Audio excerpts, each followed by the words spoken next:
Hey guys, welcome back to the channel. Today we're diving straight into some crazy family stories from Reddit. And you know what that means. Time to sit back, relax, and enjoy the collection I've spent hours putting together for you. So, ready to begin? I'm 28, and I have a complex relationship with my mom and my younger sister Rose, who is 22. When I turned 16, my mom kicked me out of the house because I had a boyfriend.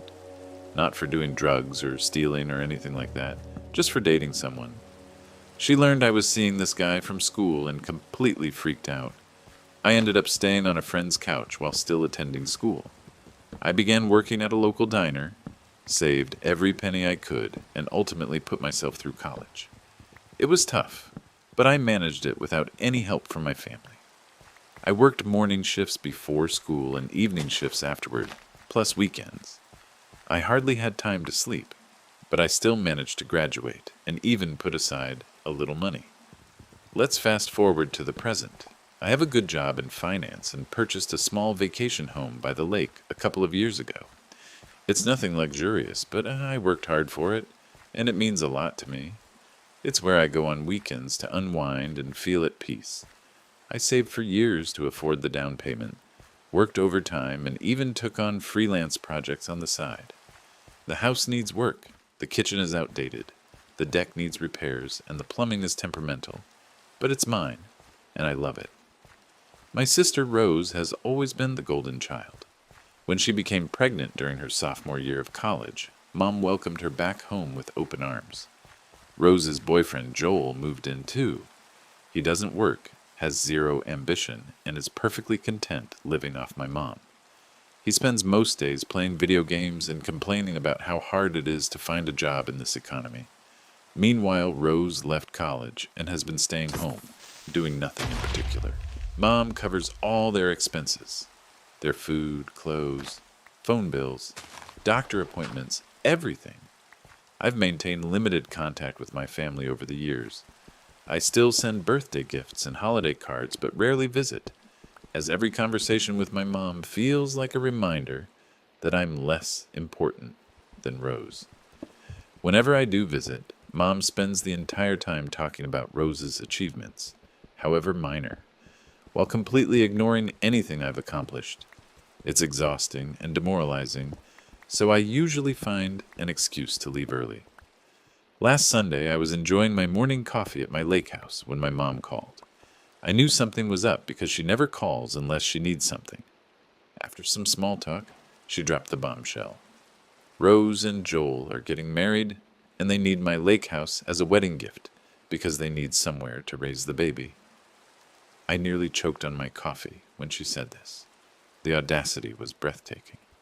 I asked why she was telling me this, and she straight up said she wanted me to give them my house. When I refused, she called me selfish and said family is supposed to help each other. I reminded her that I was kicked out at 16 and had to figure life out on my own. Her response? That was different because you brought it on yourself. I couldn't believe what I was hearing. By her logic, having a boyfriend at 16 was a crime worthy of homelessness, but becoming pregnant in college and living off your parents indefinitely was completely fine. The conversation quickly became intense. Mom accused me of holding a grudge and punishing Rose for something that wasn't her fault. I told her Rose's choices were her own responsibility, and I wasn't sacrificing my stability for her errors. I pointed out that Rose and Joel were adults who needed to start behaving like it instead of anticipating handouts. Mom wasn't having any of it. She insisted that since I was financially stable and Rose wasn't, it was my obligation to assist her. Mom hung up on me, but not before stating she expected me to think again. I told her I would not. She threatened to inform the rest of the family how selfish I was acting. I told her she could tell them anything she wished, but my decision was firm.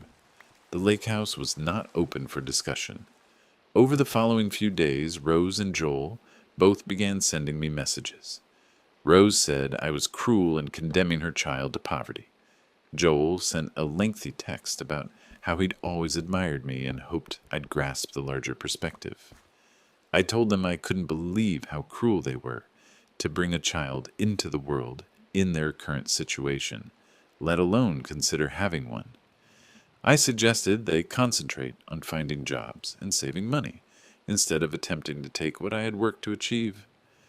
Then my mom sent me a message detailing all the reasons why I owed this to Rose. She talked extensively about how I was successful while Rose just needed help getting back on her feet. She said Rose deserved a fresh start and that the baby required a stable home environment. She even mentioned how Rose had always looked up to me, which was news to me, and how this would be an opportunity for us to mend our relationship. I didn't reply because I knew it would only worsen things. So Reddit, Ida for refusing to give my lake house to my sister and her now ex-boyfriend. I thought the flood of calls and messages was bad, but what occurred next left me speechless. It was so unexpected and shocking that I still can't comprehend it. I had just gotten home from work yesterday, looking forward to going to my lake house for the weekend when I received a notification from my security app about movement on the property.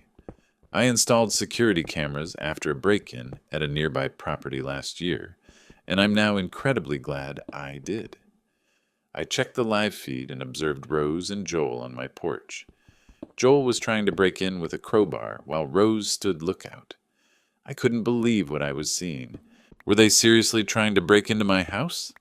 I called the police. The dispatcher requested details about the situation, and I explained that family members were attempting to enter my vacation property unlawfully. She advised me to remain on the line while officers were sent to the scene. As I waited for them to arrive, I could hear Rose on the feed telling Joel to hurry before they got caught. Joel snapped back that it was her fault they had to do this because she couldn't convince me to give them the house. When the police arrived, Rose and Joel tried to run, but were caught before they could get to their car. Rose told the officers it was a misunderstanding and that she thought she had permission to be there. I showed the officers the security footage of Joel clearly trying to break in with a crowbar while Rose kept watch. They arrested Joel for attempted burglary and Rose as an accessory. I gave a statement to the police, providing them with the security footage and explaining the background of the situation. The officers were sympathetic and assured me they would handle it appropriately. Mom called me the next day, furious. She said I overreacted by involving the police and should have laughed it off because they were just kids. I reminded her that Rose was a grown woman about to get married and have a child. I asked how long she was going to keep making excuses for her. Mom accused me of being heartless and said I didn't care about family. I pointed out that Rose and Joel were the ones who escalated things by trying to break into my house. I told her since she likes using the family card so much, perhaps she should reconsider calling me family since she cut me out years ago. She hung up on me again. I spent the remainder of the day dealing with the aftermath of the incident. I contacted a locksmith to change the locks on the lake house, even though Joel hadn't managed to enter. I also upgraded my security system to include motion sensors and improved cameras. I wasn't taking any risks at this point. Update 2, the fallout grew worse. Rose stopped contacting me, thankfully, but Mom started calling daily. Her voicemails ranged from crying to yelling. She claimed I was being cruel to Rose during her vulnerable time, and that I should drop the charges because family doesn't call the cops on family. I blocked her number after the 5th voicemail, but that didn't deter her. She started calling from different numbers, and I eventually had to screen all my calls. She even showed up at my apartment unannounced. I wasn't expecting visitors, so when I heard the knock, I assumed it was a package delivery. When I opened the door, she immediately started saying I was tearing the family apart. She begged me to drop the charges against Rose and Joel and give them the house. She said they were facing serious legal consequences, and it was all my fault for being stubborn. I refused and said I was done being the scapegoat for their poor decisions. That's when Mom said if I didn't do this for Rose, I would regret it for the rest of my life.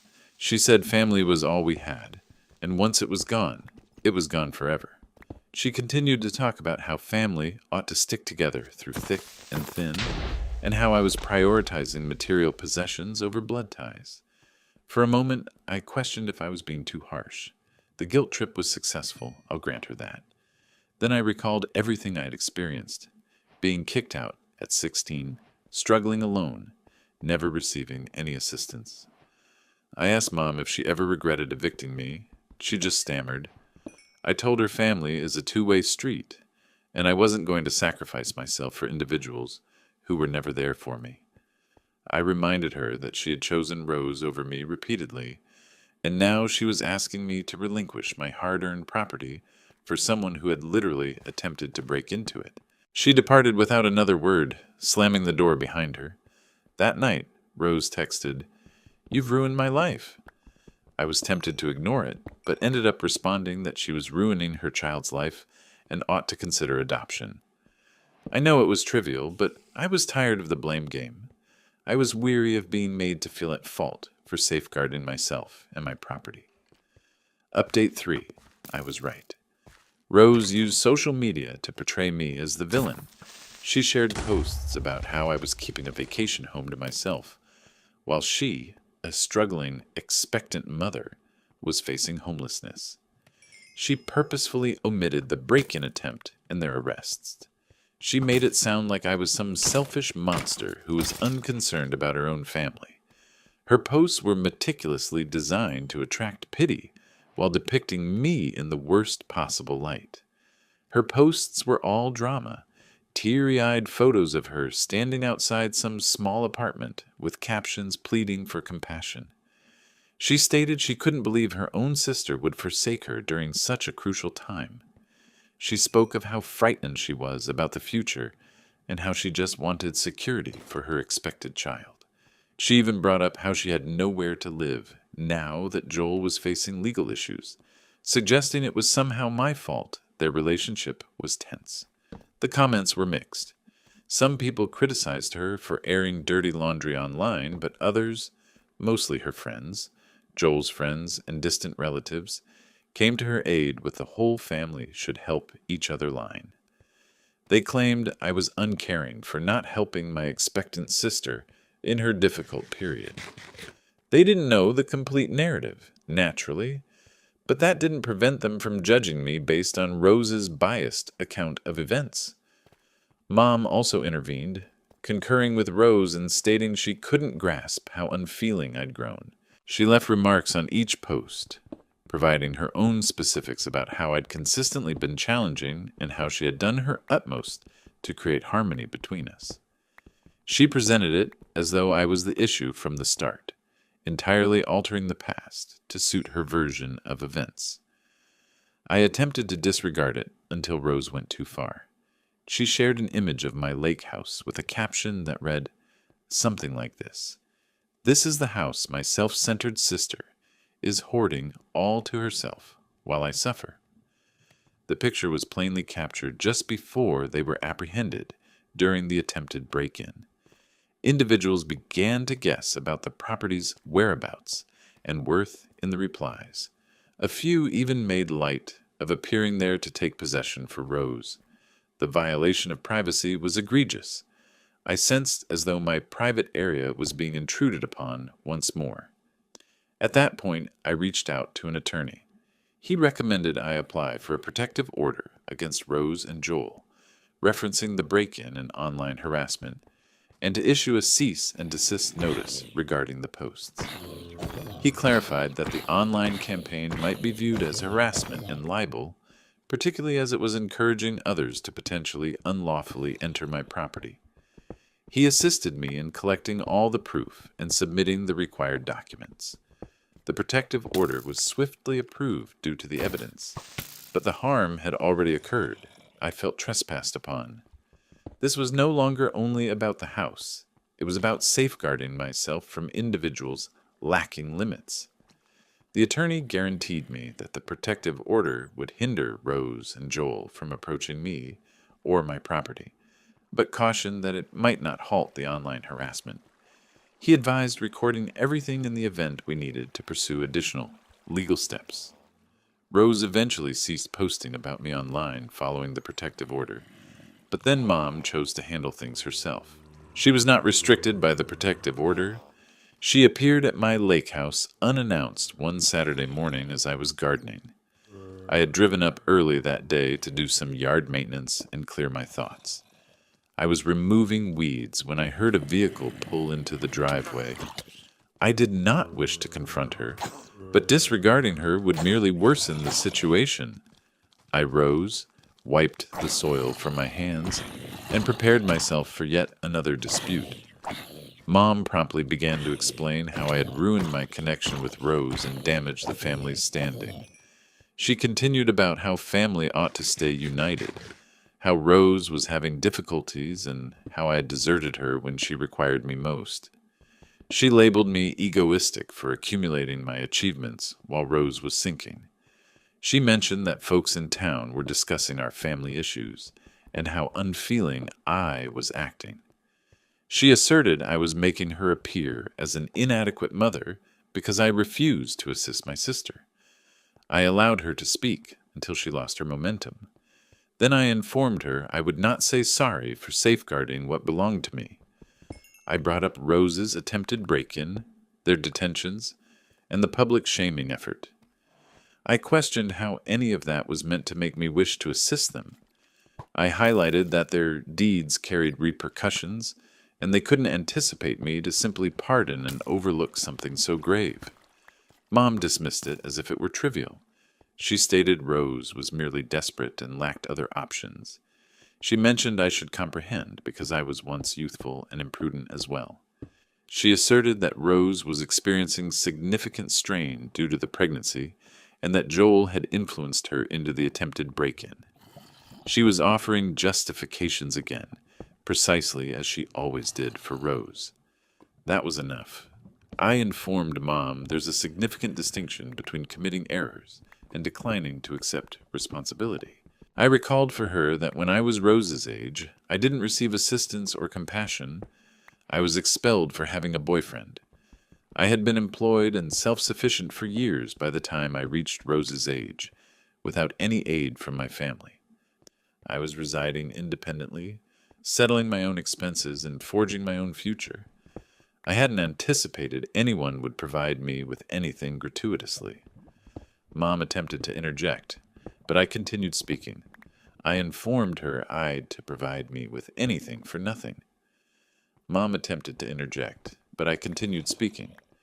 I informed her I'd dedicated years to establishing a life for myself without assistance from anyone, and I wasn't going to permit Rose and Joel to seize that merely because they couldn't organize themselves. I had labored too diligently for what I possessed to simply surrender it to someone who hadn't deserved it and didn't value it. I had made concessions, postponed immediate satisfaction, and planned meticulously to reach my current position. Rose and Joel had accomplished none of that, yet they anticipated being compensated regardless. The discussion grew intense. Mom charged me with being resentful and harboring resentments. She stated I was penalizing Rose for something that occurred years prior and needed to release it for the family's welfare. She asserted I was acting spiteful and vengeful, instead of concentrating on what truly mattered, family cohesion and mutual support. She mentioned I needed to be the more mature individual, because I was an A and vengeful instead of concentrating on what truly mattered, family cohesion and mutual support.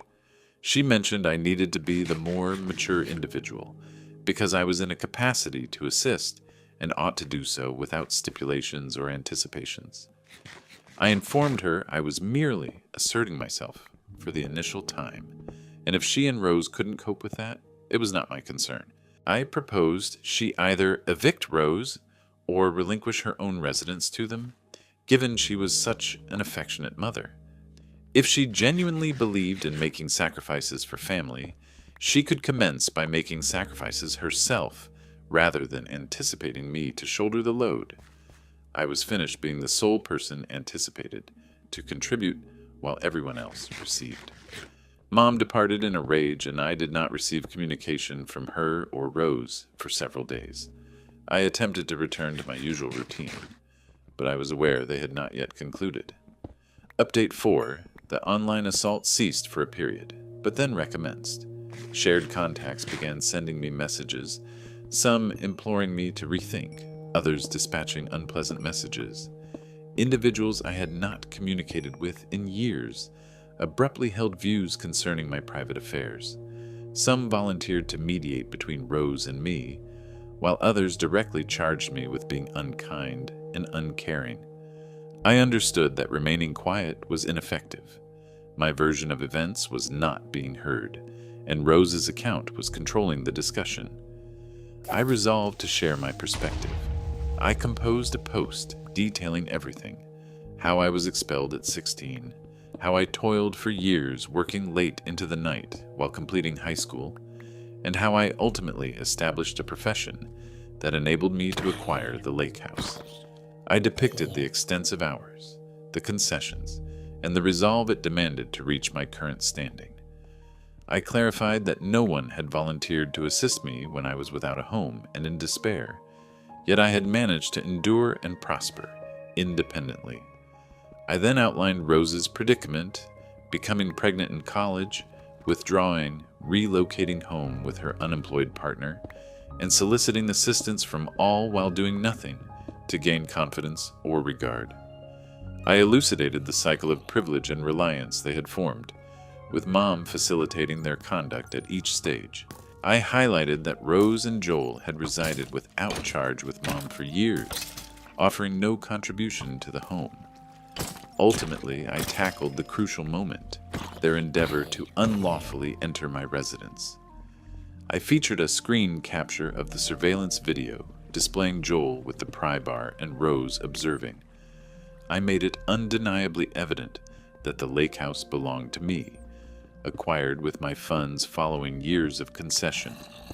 I asserted I had no duty, lawful, ethical, or different, to surrender it to anyone, particularly not to individuals who regarded me as an automatic teller machine.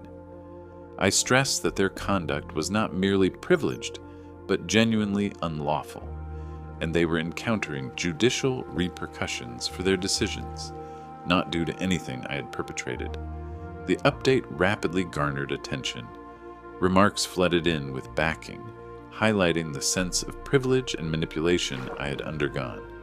A few recounted comparable tales of unhealthy family interactions, while others provided counsel. Some inquired why I hadn't initiated no contact earlier. Frankly, I lacked a solid reply. Perhaps I had wished circumstances would get better, or perhaps I had dreaded the repercussions. Perhaps I still carried the guilt instilled in me since childhood, the notion that family should come first no matter what. For whatever reason, I was finally beginning to see things clearly. Not everyone was supportive. Some family members proposed I should have kept it private. I told them if they didn't shut up, I'd share their messages next. A part of me felt guilty, but then I recalled how openly Rose and Mom had campaigned against me. They had opted to air our dirty laundry first, distorting the facts to serve their narrative. I was simply correcting the record with the truth. If they didn't appreciate the consequences of their actions being revealed, they shouldn't have behaved that way initially. Rose responded right away, filling my phone with angry messages about how I'd ruined her reputation and endangered her and Joel's future. I wondered what future she was talking about. They had no jobs, no education, no plans beyond living off others. What future was I allegedly ruining? They hadn't been constructing one to start with. Their sole plan appeared to be taking what I had worked for and claiming it as theirs. Mom's messages were more entreating than angry. She pleaded with me to remove the post, asserting it would shame the family and cause permanent rifts. She stated I was airing private matters publicly and making things worse for everyone. She asserted she was only trying to assist both her daughters and find a solution that would work for everyone. I told her they brought this on themselves by attacking me while I remained silent. I warned her that if they came at me again, I wouldn't hold back. I was done being the family doormat. That evening, a mutual friend called to tell me Rose and Joel were panicking, with Joel threatening to sue me for defamation. I chuckled. Everything I wrote was true, and I had evidence. Besides, what money would he sue me with?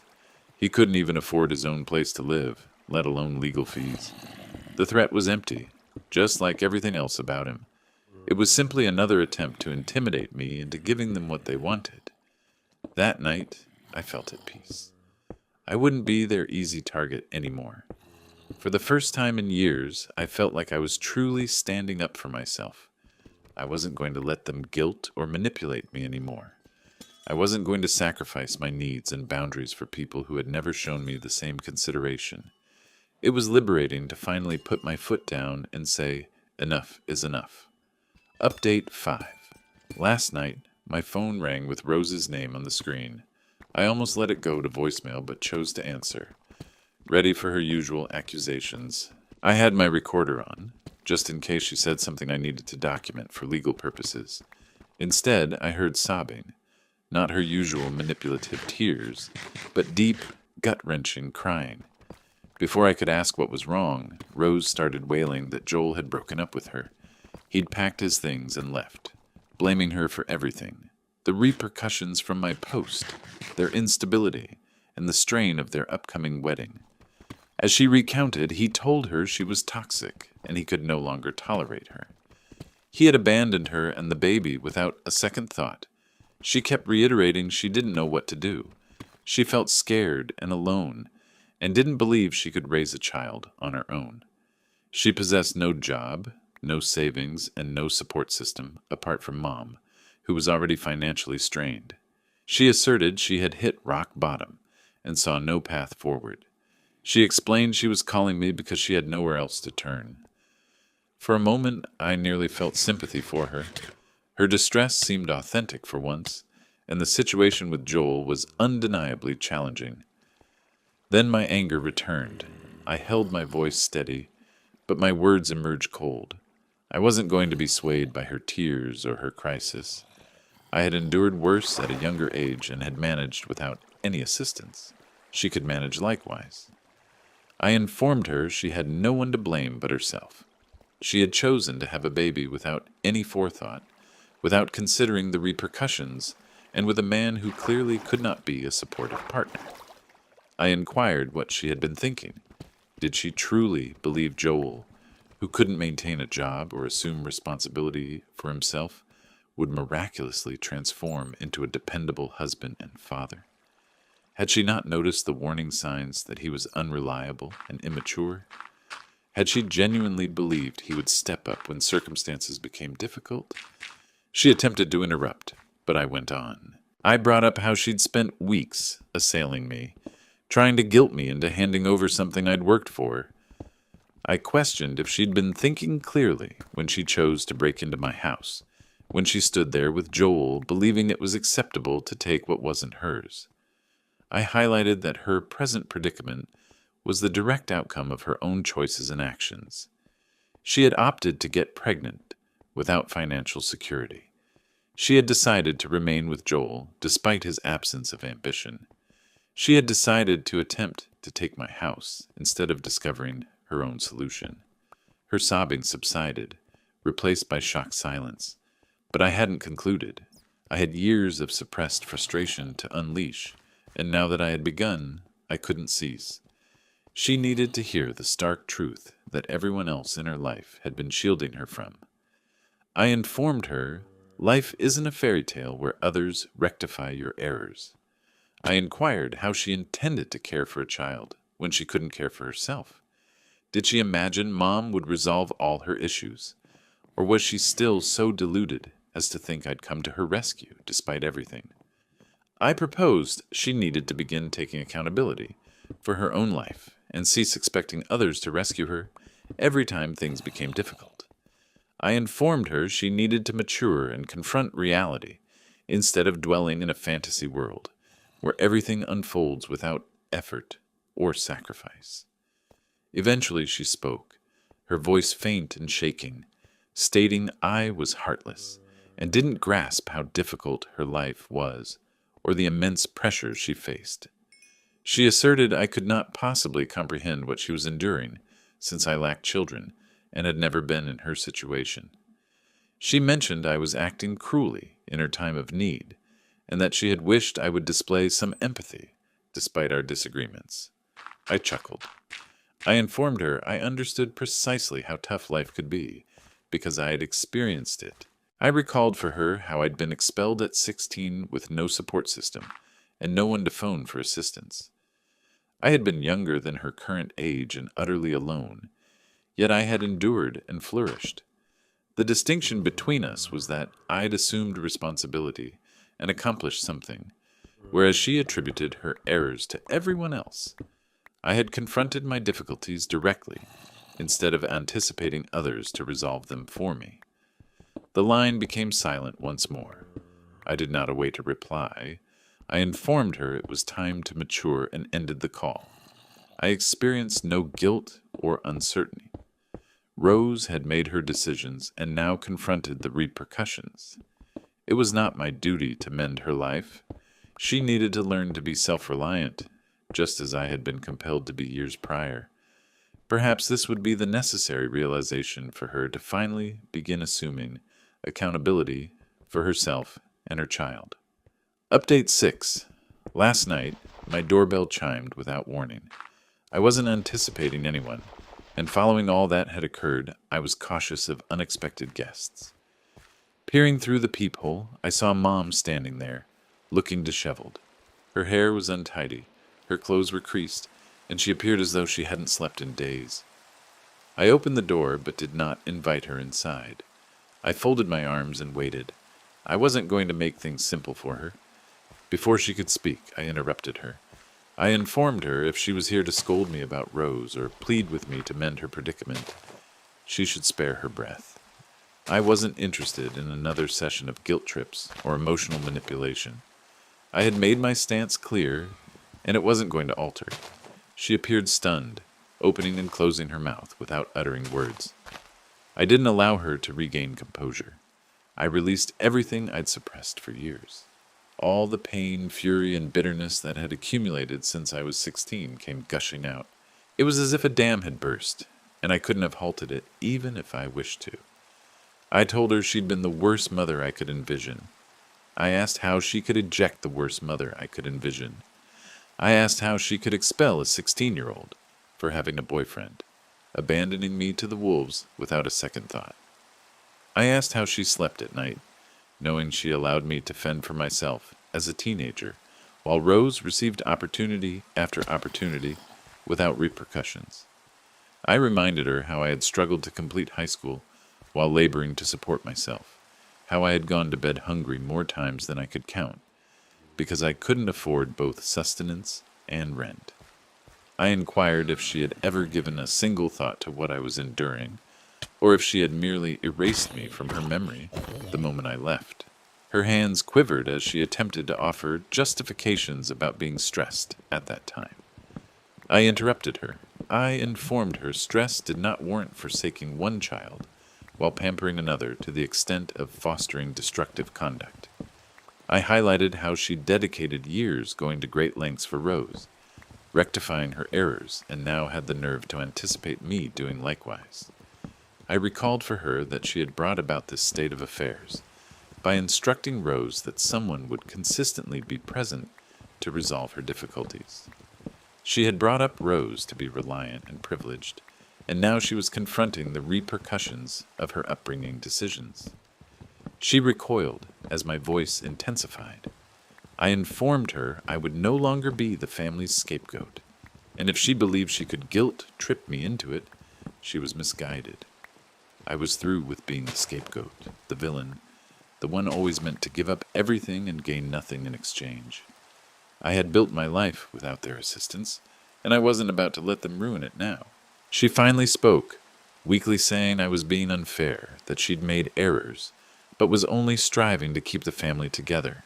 She claimed she loved both her daughters equally and desired to find a solution that would work for everyone.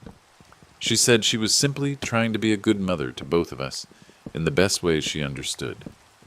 I laughed and told her if she truly wanted a united family, she should have treated her children equally, instead of making me the villain while depicting Rose as a helpless victim. I pointed out that her notion of keeping the family together seemed to involve me surrendering everything while Rose contributed nothing. That wasn't family, that was exploitation. True families supported each other reciprocally, not just taking from one to provide for another. Her face crumpled, but I felt nothing. I told her this was her trouble to deal with, not mine, and if she ever appeared at my door with this nonsense again, I'd report her for harassment. I suggested she focus on helping Rose cultivate some independence and self-reliance, instead of searching for someone else to care for her. Rose needed to learn to stand on her own 2 feet, and Mom needed to cease enabling her destructive behavior. She tried to object, saying she was just trying to help Rose. I interrupted her and told her it was her issue that she'd only ever helped one child. I was not going to permit her or Rose to destroy what I'd built. I had labored too intensely for too long to reach my current position, and I wasn't going to make any sacrifice simply because they couldn't become organized. She remained there astonished, mouth opening and closing wordlessly. I gave her no opportunity to recover. I slammed the door in her face. "Sort it out like the useless vermin you are," I told her before closing the door. The words were harsh, but I was beyond caring. They had driven me to my limit, and I was finished being agreeable. I know she'll likely inform everyone I'm the villain, but I've decided to initiate no contact with all of them. I've blocked their numbers, removed them from social media, and directed my lawyer to manage any further communication. I'm weary of the drama, the manipulation, and the entitlement. I deserve peace and stability, and if that means severing connections with toxic family members, so be it. Here's another story that will leave you stunned. I never imagined I'd be writing something like this. I've held most of this inside for years.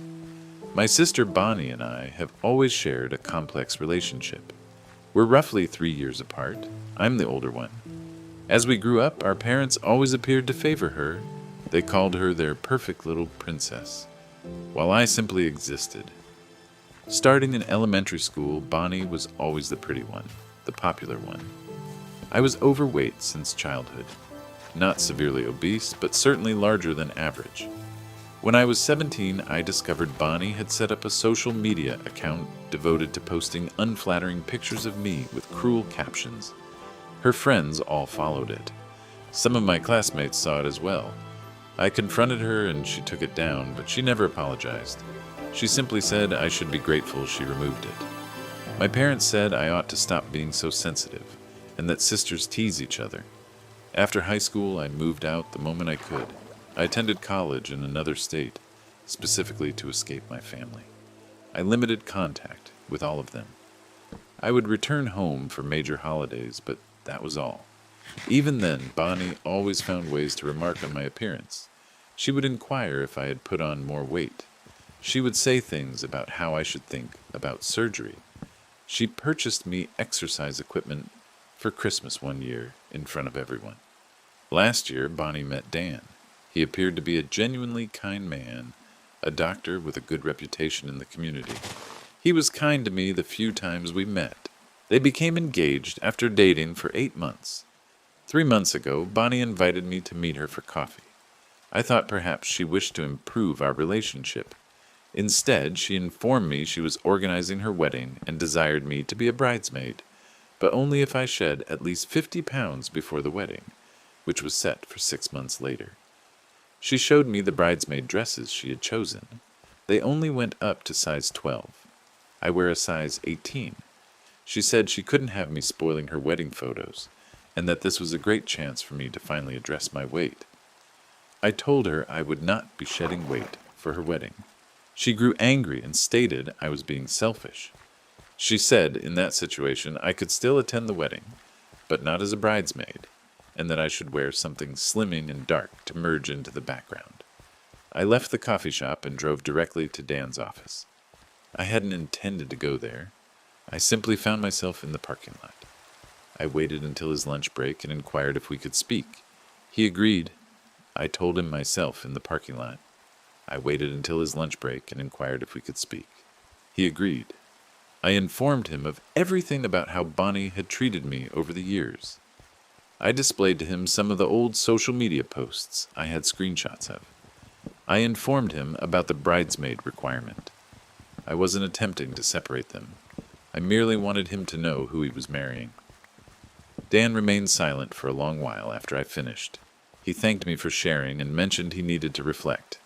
I departed feeling numb. 3 days afterward, Bonnie phoned me, screaming. She stated Dan had confronted her about all I had informed him. She labeled me a jealous bitch. She claimed I was attempting to ruin her life because I couldn't bear that she was content in getting married while I was solitary and overweight. She declared I was no longer welcome at the wedding whatsoever, and that our parents concurred with her. My parents telephoned later that day.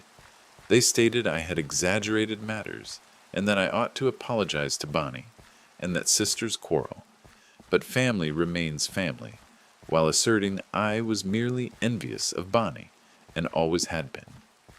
They warned they would cut me off entirely if I didn't rectify things with her. I did not apologize. Bonnie and Dan seemingly resolved matters because the wedding was still planned. My parents ceased communicating with me. A few extended family members contacted me to inquire why I was instigating drama. Bonnie shared on social media about toxic family members and received dozens of supportive comments. I was uncertain if I had acted correctly. Dan merited knowing who he was marrying, but perhaps I should have remained silent.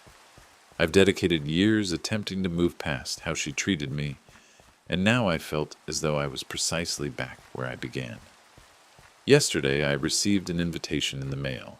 It was for Bonnie's wedding, though merely as a guest, not a bridesmaid. Inside, there was a handwritten note from Dan, stating he hoped I would attend. I'm unsure what to do. Any guidance would be welcome. Update 1. 2 months have passed since my last post. I opted to go to Bonnie's wedding as a guest. I purchased a simple black dress and attended by myself. My parents mostly ignored me throughout the ceremony. When they did acknowledge me, it was merely to instruct me not to create any issues. I sat at the back during the ceremony. I didn't weep or cause a scene. I simply observed. The reception took place at a costly venue near the lake. Bonnie appeared happy. Dan also seemed happy. He was the one who sent me the invitation to attend. I congratulated both of them briefly. Bonnie hardly glanced at me, but Dan expressed his thanks for my attendance. I departed early prior to the cake cutting. Nobody noticed. I drove home feeling hollow. 2 weeks following the wedding, Bonnie and Dan traveled for their honeymoon to the Maldives. It was meant to last 10 days. They returned after 4. Initially, no one understood why. Then my cousin messaged me, stating there was some upheaval concerning Bonnie and Dan. She didn't know specifics, only that they had shortened their trip and were not speaking. 3 days after their return, Dan's sister telephoned me. We had met at the wedding and swapped numbers. She informed me that Dan had discovered Bonnie was being unfaithful to him. Evidently, Bonnie had been messaging someone during their entire honeymoon. Dan inadvertently saw the messages when Bonnie requested him to take a photo with her phone. The messages were explicit and indicated clearly that this was not a recent development. Bonnie had been seeing this other man for months, even as she planned the wedding. Dan confronted Bonnie in their hotel room. She denied it initially, then confessed, but claimed it held no significance. Dan booked an earlier flight home. They did not sit together on the plane. Upon their return, Dan went to stay with his parents. He was contemplating an annulment. My parents called me the following day. They wished to know if I was aware of Bonnie's affair. I informed them I wasn't. They appeared to believe I might have known something or perhaps even encouraged it in some way. They stated Bonnie was heartbroken and that Dan was overreacting. They requested me to speak with Dan to persuade him to grant Bonnie another opportunity. I declined. I told them I wouldn't become involved. My mother became upset and said I was abandoning my sister when she required me most. My father stated I was still envious of Bonnie and desired her marriage to fail. I ended the call with them. 2 days later, Dan messaged me. He inquired if we could meet for coffee. I assented. Dan appeared weary. He told me he had confronted the other man. It turned out to be someone Bonnie knew from her gym. He had been seeing Bonnie for at least 4 months prior to the wedding. The man claimed he was unaware Bonnie was engaged initially, and by the time he learned, they were already involved. Dan did not believe him. Dan asked me if I believed he should try to resolve things with Bonnie. I informed him I couldn't make that choice for him. He inquired further about what my childhood with Bonnie was like. I recounted some additional stories I hadn't previously shared, such as the occasion Bonnie informed my high school crush I had a contagious skin ailment, or when she discarded my college acceptance letter and claimed it never reached me, causing me to nearly miss the enrollment deadline. Dan listened to it all. Before he departed, he thanked me for being truthful with him. He mentioned he wished he had regarded what I told him prior to the wedding more seriously, and that he intended to move out of their home and reside with his brother until he determined his next step. The following morning, Bonnie appeared at my apartment. She was banging on my door so forcefully that my neighbor threatened to contact security. When I allowed her inside, she began shouting at me instantly. She accused me of turning Dan against her and that I had destroyed her marriage out of malice. According to her, had I not told Dan all those things prior to the wedding, he would have forgiven her for the affair. She flung her wedding ring at me and declared it was my fault her life was unraveling. I remained composed and instructed her to depart. She initially refused, persisting in shouting accusations. Eventually she left, though not before threatening that she would make certain our parents never spoke to me again. She stated she would inform everyone in the family that I had intentionally sabotaged her marriage. Later that day, my mother telephoned. She informed me Bonnie was staying with them and was inconsolable. She blamed me for prompting Dan to leave Bonnie. I attempted to explain what truly occurred, but she wouldn't listen. She stated I had always been envious of Bonnie's contentment and had finally discovered a way to ruin it. Then she instructed me not to contact any of them again until I was prepared to apologize to Bonnie and assist in mending her marriage. I blocked all their numbers after that. A week later, Dan messaged me to say he had filed for separation and was residing with his brother indefinitely. He thanked me again for being truthful with him and mentioned he hoped we could remain in touch as friends. I replied that would be fine. Yesterday, my cousin forwarded me screenshots of Bonnie's social media. She had posted lengthy paragraphs about forgiveness and how marriage requires effort. She hadn't brought up the affair or Dan's departure. Instead, she was portraying everything as a typical rough patch that all newlyweds experience. The comments were filled with people supporting her and encouraging her to stay strong. Not a single person mentioned what truly occurred. Update 2. It's been 6 weeks since my previous update. Matters have become even more complex. I discovered who Bonnie was having an affair with. It was Tyler, the boyfriend of her maid of honor, Melissa. They had all known one another for years. Bonnie and Melissa attended college together and had been best friends ever since. Tyler and Melissa had been dating for 3 years and were discussing getting engaged shortly. I learned this from Dan's sister, who heard it from Dan. Apparently, after Dan filed for separation, Melissa also found out about the affair. Tyler's phone had synced its cloud backup to their shared tablet, and Melissa saw all the messages between him and Bonnie. There were hundreds of them dating back at least 6 months. Some of them were sent during wedding planning sessions that Melissa had been involved in. Some were even sent during Melissa's birthday dinner, when both Bonnie and Tyler were seated at the table with her. Melissa confronted Tyler, who confessed everything. He told her it had begun as just flirting at the gym, but evolved into something more. He said he had attempted to end it before Bonnie's wedding, but couldn't. He also mentioned Bonnie had informed him she was going to leave Dan once they returned from the honeymoon, but she wished to go on the costly trip first. Melissa ended her relationship with Tyler at once. Then she pursued Bonnie. Initially, she shared everything on social media. She posted screenshots of some of the messages between Bonnie and Tyler. She tagged shared friends and family members, including my parents. She penned a lengthy post about how Bonnie had betrayed not only Dan but also her, after years of companionship. Bonnie shut down her accounts immediately, but not before others had viewed everything. My parents phoned me, insisting on knowing if I was involved with Melissa's posts. I informed them I didn't even know Melissa well and had no involvement in any of it. They didn't trust me. They were certain I had somehow arranged this to further humiliate Bonnie.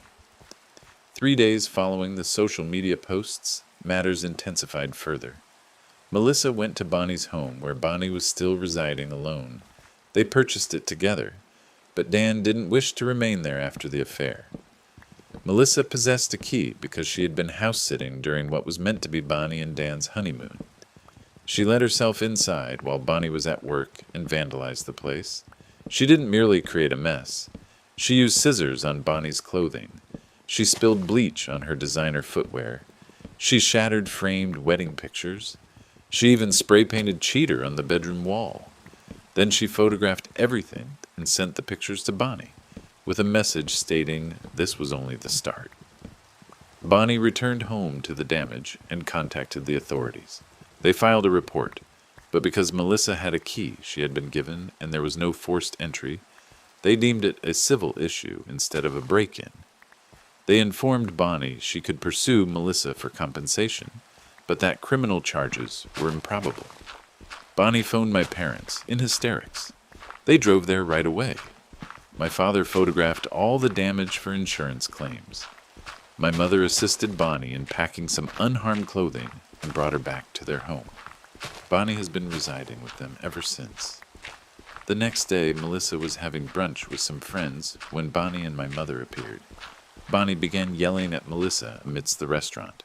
She threatened to contact Melissa's employer, she's a kindergarten teacher, and informed them she was mentally unstable and posed a danger to children. My mother participated, uttering terrible insults at Melissa. Someone filmed the entire incident and uploaded it online. Melissa's reaction was to laugh in Bonnie's face and inform everyone in the restaurant precisely what Bonnie had committed. She recited some of the messages aloud from her phone, including one where Bonnie mocked Dan right after they had gotten engaged. The restaurant manager ultimately requested all of them to depart. That evening, Bonnie reactivated her social media accounts and began posting extensively.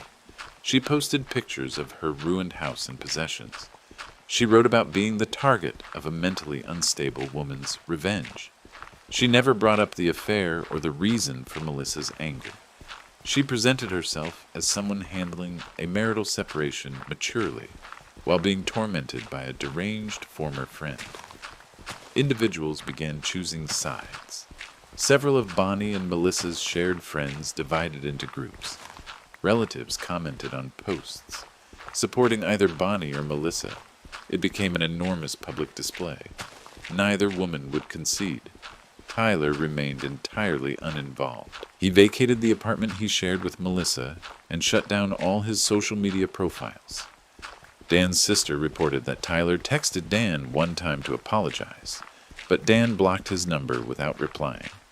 Dan ultimately applied for an annulment, not merely a separation. He stated unfaithfulness as the cause. He engaged a moving service to pack his belongings from the house and place them in storage. He informed his lawyer he didn't desire the house or the settlement. Bonnie could have them. He simply wished to exit the marriage as swiftly and cleanly as he could. My parents also held me responsible for the annulment filing. They claimed if I hadn't prejudiced Dan against Bonnie from the start, he might have been inclined to resolve matters despite the affair. They asserted Melissa would never have discovered it either if Dan hadn't been looking into the affair based on what I informed him. In their view, everything that occurred was ultimately my responsibility. Last week, matters became even more intricate. Melissa was arrested for violating a restraining order that Bonnie had seemingly filed against her after the house trashing incident. Melissa was arrested for violating a restraining order that Bonnie had seemingly filed against her after the house trashing incident. Melissa had been driving past Bonnie's home repeatedly and had sent her menacing text messages. She spent a night in custody before being freed on bail. Bonnie utilized the arrest to reinforce her victim story online. She posted about fearing for her security, and how she was merely attempting to rebuild her existence after a painful separation. She still never recognized the affair. Instead, she suggested that Melissa had manufactured the entire situation out of envy over Bonnie's marriage to Dan. I remained uninvolved in all of it.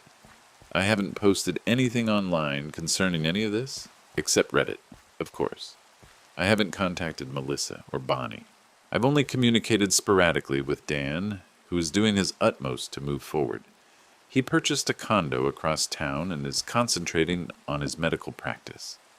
He informed me he's in therapy now and understands there were warning signs about Bonnie that he overlooked.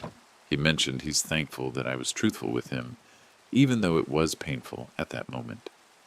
Yesterday, my father sent me an email.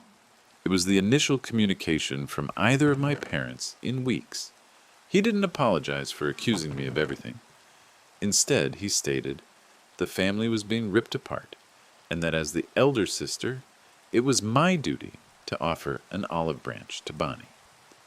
He mentioned Bonnie was experiencing a difficult period and required her sister's assistance. He requested I phone her and proposed to aid her during this challenging time. I haven't replied to his email yet. I probably won't. Update 3. It's been 2 months since my previous update. There's been another significant development. Bonnie is expecting. She declared it on social media 3 weeks ago with a photograph of a sonogram. She didn't state who the father was. She merely posted about commencing a new chapter in her life and how thrilled she was to become a parent. The comments were filled with congratulations from individuals who either weren't aware of all the drama or were opting to disregard it. My mother phoned me the day after the announcement. It was the initial time we had conversed in months. She informed me Bonnie was approximately 10 weeks pregnant, which signified she had become pregnant right around the time of the wedding. She mentioned Bonnie didn't know if the baby belonged to Dan or Tyler. She wished for me to contact Bonnie and provide support during her pregnancy. I informed her I would consider it and ended the call. I messaged Dan to inquire if he was aware of the pregnancy. He replied that he was. Bonnie had informed him before she publicized it. He mentioned he had requested a paternity test, which Bonnie consented to. They intended to wait until it was safe to perform non-invasive prenatal testing, which would be in a few more weeks. In the interim, Tyler had reappeared. Dan's sister reported that Tyler had been repeatedly phoning and messaging Bonnie constantly since the pregnancy announcement. He had even visited my parents' home searching for her. My father was forced to threaten calling the police to make him depart. Tyler was seemingly certain the baby belonged to him and wished to be involved. Bonnie continued to reside with my parents. The home she had co-owned with Dan was being put up for sale as part of the divorce agreement. The harm Melissa had caused lowered its worth, but they still received a respectable bid. The divorce process was progressing rapidly since there were not many assets to split and no children involved so far. Dan's attorney was addressing the paternity test matter independently. Last week, Bonnie conducted an interview with a regional lifestyle publication regarding being a pregnant woman experiencing divorce. She portrayed herself as an individual who was seizing command of her life and welcoming single parenthood. She spoke about the shared choice she and Dan made to dissolve their marriage due to fundamental disagreements. She never brought up the infidelity. She called the damage to her house a random act of violence that showed her how precious life is. The entire situation was a complete fiction, but people believed it. The comments were overwhelmingly supportive.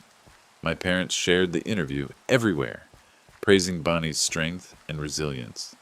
They made posts about how excited they were to become grandparents. Dan also saw the interview. He messaged me saying he couldn't believe how Bonnie was altering history. He said his lawyer advised him not to respond publicly. The divorce was almost finalized, and engaging with Bonnie's narrative would only complicate things. He said he would wait for the paternity test results before deciding how to proceed regarding the pregnancy. I still haven't reached out to Bonnie about her pregnancy.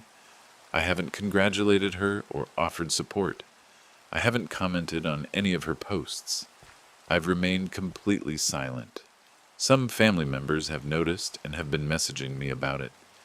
They say regardless of what happened between Bonnie and Dan, this baby is my niece or nephew, and I should want to be part of their life. Maybe they're right, but right now I can't bring myself to pretend everything is okay. Maybe they're right, but right now I can't bring myself to pretend everything is okay. Update. I have a small update for you all. Yesterday, the paternity test results came back. Dan is the father of Bonnie's child. He called me to tell me himself. He sounded conflicted. He said he had always wanted to be a father, but not like this. He said he would fulfill his financial obligations to the child, but wasn't certain how involved he wanted to be beyond that, given Bonnie's behavior. After I got off the phone with Dan, my mother called. She was overjoyed about Dan being the father. She said now Dan and Bonnie could reconcile and be a proper family. She acted as if the affair, the divorce, and everything else could just be forgotten. I told her that wasn't going to happen. Dan had moved on. The divorce was nearly final. My mother became angry and accused me again of trying to keep Dan and Bonnie apart out of jealousy. Later that day, Bonnie shared the paternity test results on social media. She tagged Dan and wrote about how they were going to co-parent their child with love and respect, despite their differences. She made it sound like they had come to this arrangement together. Dan had not agreed to any of it. He had not even spoken to Bonnie directly since the test results, only through their lawyers. Dan was furious about the post. He had his lawyer send Bonnie a cease and desist letter concerning false statements regarding their relationship and co-parenting plans. He also told his lawyer to add specific clauses to the divorce settlement regarding Bonnie not being allowed to use the child for social media content without his explicit permission. Meanwhile, Tyler vanished again after finding out he wasn't the father.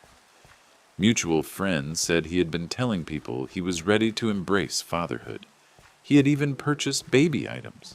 When he found out the baby wasn't his, he sold everything. Next story. I found out last week that my parents had a college fund for me that they drained to pay for my sister's education. I'm 24 now, and my sister's 20. I never went to college because my parents always told me they couldn't afford to help me. They insisted if I wanted to go to college, I'd have to figure it out myself. So I didn't go. I started working right after high school, first at a gas station, and then I moved to a retail job at a mall. I've been working full-time for about 6 years now. My sister started college 2 years ago. She's going to this private university that costs something like $45,000 a year. I always assumed she got scholarships or financial aid or something. I never really asked about it because honestly I was trying not to be bitter about it. When I was in high school, I had good grades. I was in the honor society. I wanted to study business or accounting. But my parents kept saying they couldn't help me financially. They repeatedly claimed they didn't have money for college. They suggested I try for scholarships, but they couldn't contribute anything. Community college was an option, but even for that, I would be on my own. I found out about the college fund completely by accident. I was at my parents' house last Sunday for dinner. They have these monthly family dinners that they insist we all attend. My sister was there too. After dinner, my dad asked me to get some files from his office for him. He was helping my uncle with taxes or something. I went to his office and began searching the filing cabinet for the folder he requested. I found a folder with my name on it.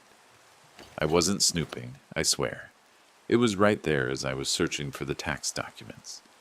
I opened it, thinking perhaps it held old school records or something similar. It contained bank statements, many of them, from an account in my name that I had never known existed. The account had been opened when I was born. My grandparents and parents had been depositing funds into it for years.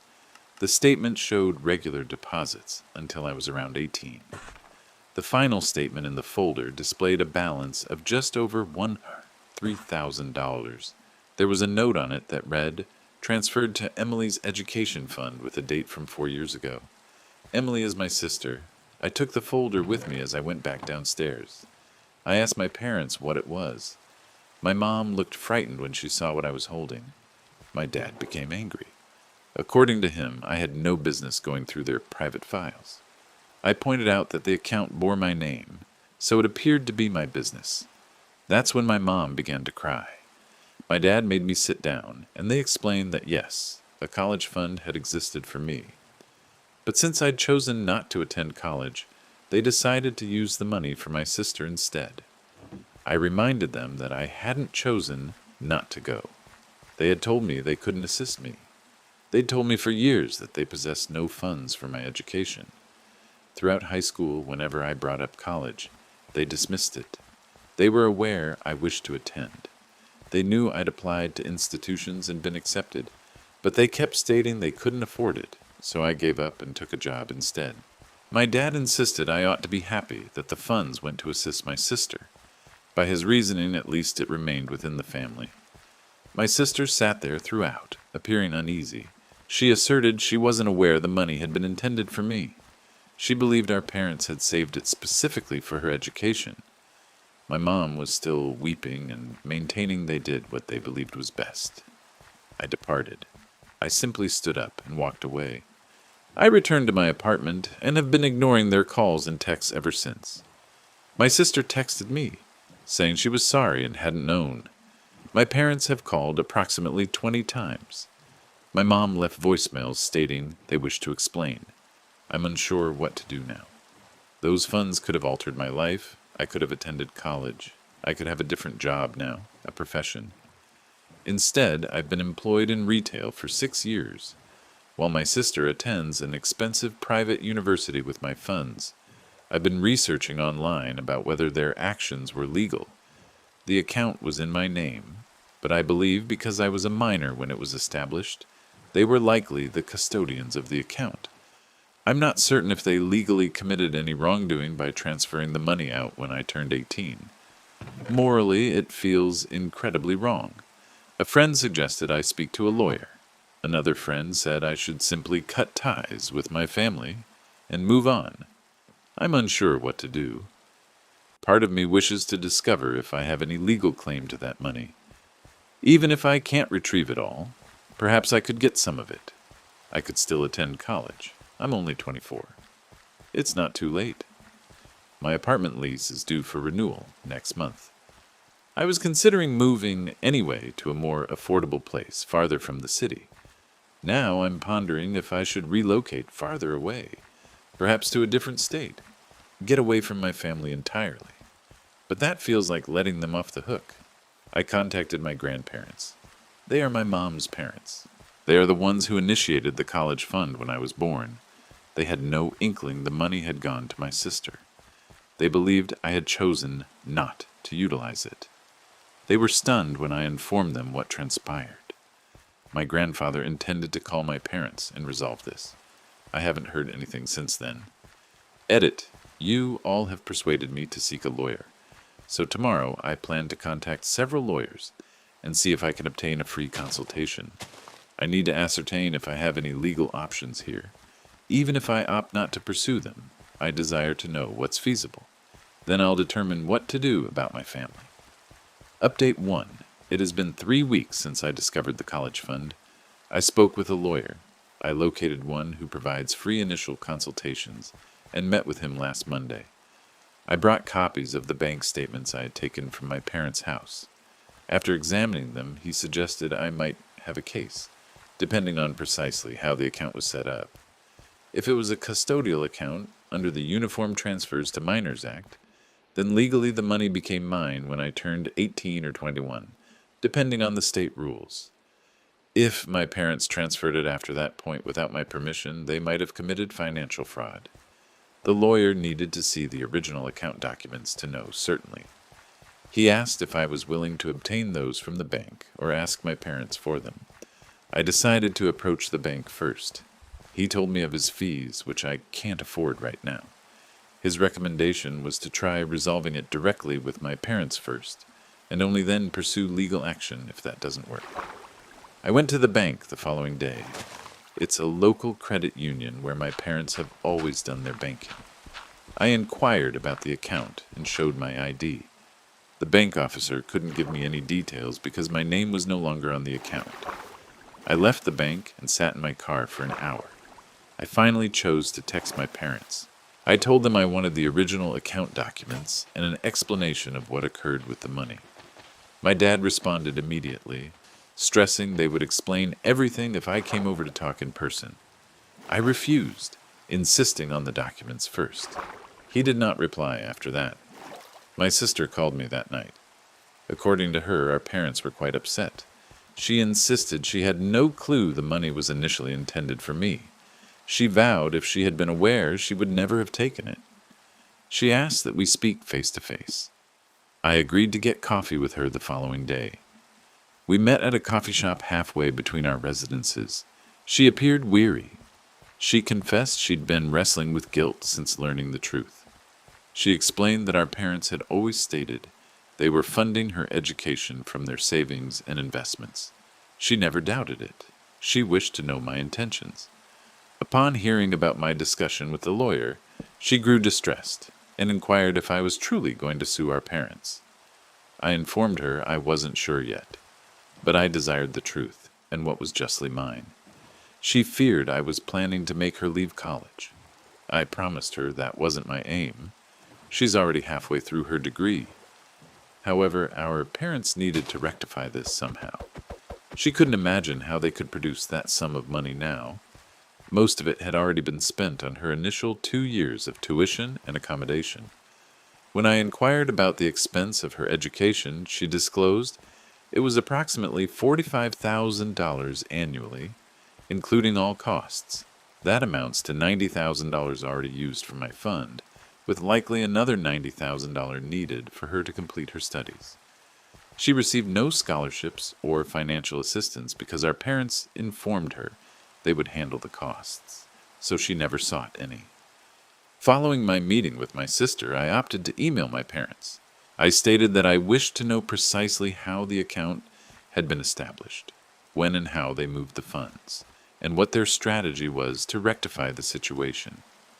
My mom replied a few hours subsequent. As per her, the account had been established as a savings account upon my birth, with her and my dad serving as the account holders for my advantage. When I chose not to attend college, they presumed I did not require the money and transferred it to assist my sister.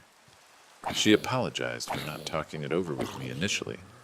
I wrote back indicating that I never made the choice not to attend college. They had informed me they were unable to assist me financially. I inquired why they had deceived me about possessing funds for my schooling. She bypassed that section in her subsequent email, merely asserting they believed they were making the optimal decision for the entire family. They were aware I was self-reliant and could manage on my own, whereas my sister required greater assistance. I've been exploring college choices for myself. There's a state university, roughly 30 minutes from my home, that offers evening and weekend classes. I could hold on to my job and attend classes part-time. However, even with in-state tuition, it would require years to finish a degree like that, and I'd need to take out loans. The funds intended for me would have paid for my entire education and living costs, exactly as they are for my sister currently.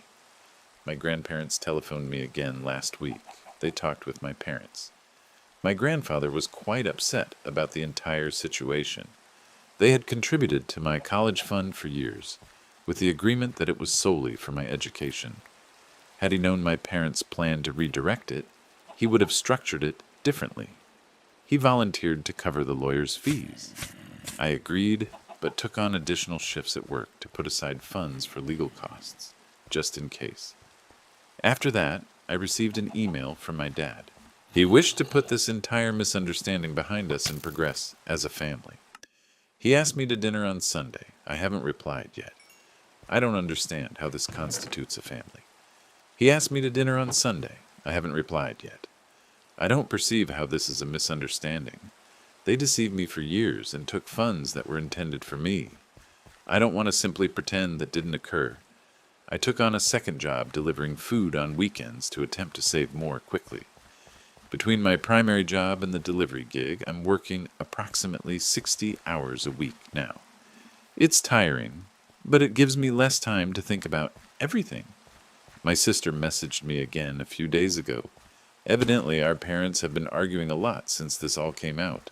Our mom cries constantly, and our dad is angry at everyone. She urged me again to speak with them and work something out. I told her I'm still determining what to do. The lawyer reached out to me again. After hearing what I'd learned from the bank, he explained that without viewing the original account documents, it's difficult to know exactly what legal standing I have.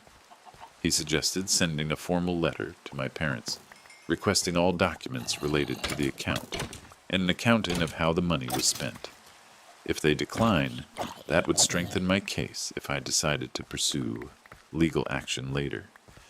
I plan to send that letter. I composed it last night and will mail it tomorrow. I still haven't determined if I'll go to dinner on Sunday. Part of me wishes to avoid them entirely.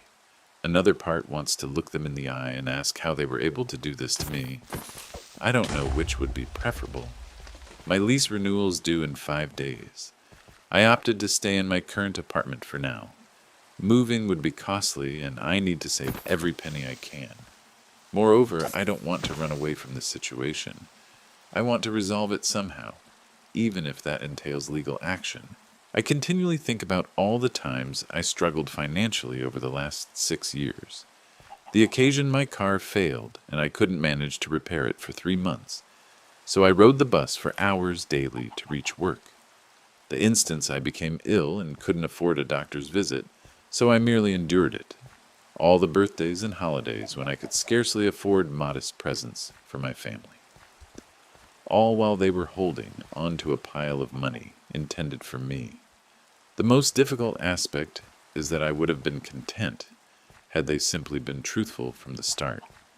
If they had informed me when I was in high school, "We have some funds put aside for your education, but not sufficient for a 4-year university, so you might wish to consider community college initially," I would have comprehended. I would have made distinct decisions. Yet they lied and claimed they had nothing, while intending to give it entirely to my sister instead. My sister is pursuing art history. She hopes to work in a museum eventually. It's not a sensible degree with excellent career opportunities. I wish to study accounting. I could have established a stable career by now. But she gets to pursue her aspirations with my money, while I work retail and deliver food on weekends. I haven't rested properly in weeks. I'm constantly fatigued. But when I recline at night, my thoughts keep speeding. I repeatedly envision confrontations with my parents that never occur in reality. Update 2. Another month has passed since my previous update. Much has occurred. I did not attend the family dinner. Instead, I dispatched the formal letter my lawyer assisted me in drafting. I sent it certified mail so I would know when they got it. The letter asked for all documents concerning the account, a full accounting of how the money was spent, and a plan for repayment. I allowed them 2 weeks to reply before I would pursue other options, which was the lawyer's diplomatic way of saying I'd sue them. 3 days after they received the letter, my dad appeared at my apartment. I wasn't expecting him. He knocked on the door as I was preparing for my evening delivery shift. When I opened the door, he pushed past me into the apartment. He held my letter in his hand. His face was red. He began ranting about how I was ungrateful and how he couldn't believe I was threatening legal action against my own parents. In his view, they had provided for me my whole life, and I had no right to demand anything from them now. I remained calm and told him that if he couldn't discuss this reasonably, he needed to leave. He grew even angrier. From his perspective, I was tearing the family apart over money. My sister was devastated that I would attempt to take away her education. My mother hadn't stopped crying since they received my letter. When I inquired about the account documents, he claimed they didn't have them anymore. I inquired about the accounting of how the money was spent. Apparently, they didn't keep track of every penny. I pointed out that I wasn't asking for every penny, just a general breakdown. In his opinion, the funds covered my sister's tuition and housing, and that was all I needed to understand. When I inquired about the repayment scheme, he truly exploded. As per him, they had nothing to repay because the money was never legally mine. They had always managed the account and possessed the right to utilize it as they deemed appropriate. He had wished to assist me with college, but when I selected an alternative path, they diverted the funds to my sister. I reminded him once more that I never opted not to attend college. They informed me they couldn't assist me financially. He asserted that was because they believed I wasn't earnest about my education. I questioned how they could possibly believe that when I had strong grades and was admitted to numerous schools. He lacked an answer for that. Eventually, I told him he had to depart. I had to get to my job. As he rose, he cautioned me I needed to abandon this entire matter if I wished to stay a part of the family. Then he departed. I was trembling afterward. I reported sick to my delivery job. I couldn't handle interacting with customers after that. My mom began telephoning me the following day. I didn't respond. Her voicemails begged that they wished to resolve this as a family. They loved me and didn't want to lose me over mere money. Family held more importance than money. I messaged her back that if family was more significant than money, then they wouldn't have deceived me for years and handed my college fund to my sister. My sister messaged me too. Apparently our dad came home from my place and punched a hole in the wall. Our mom had to take a day off work because she was so upset.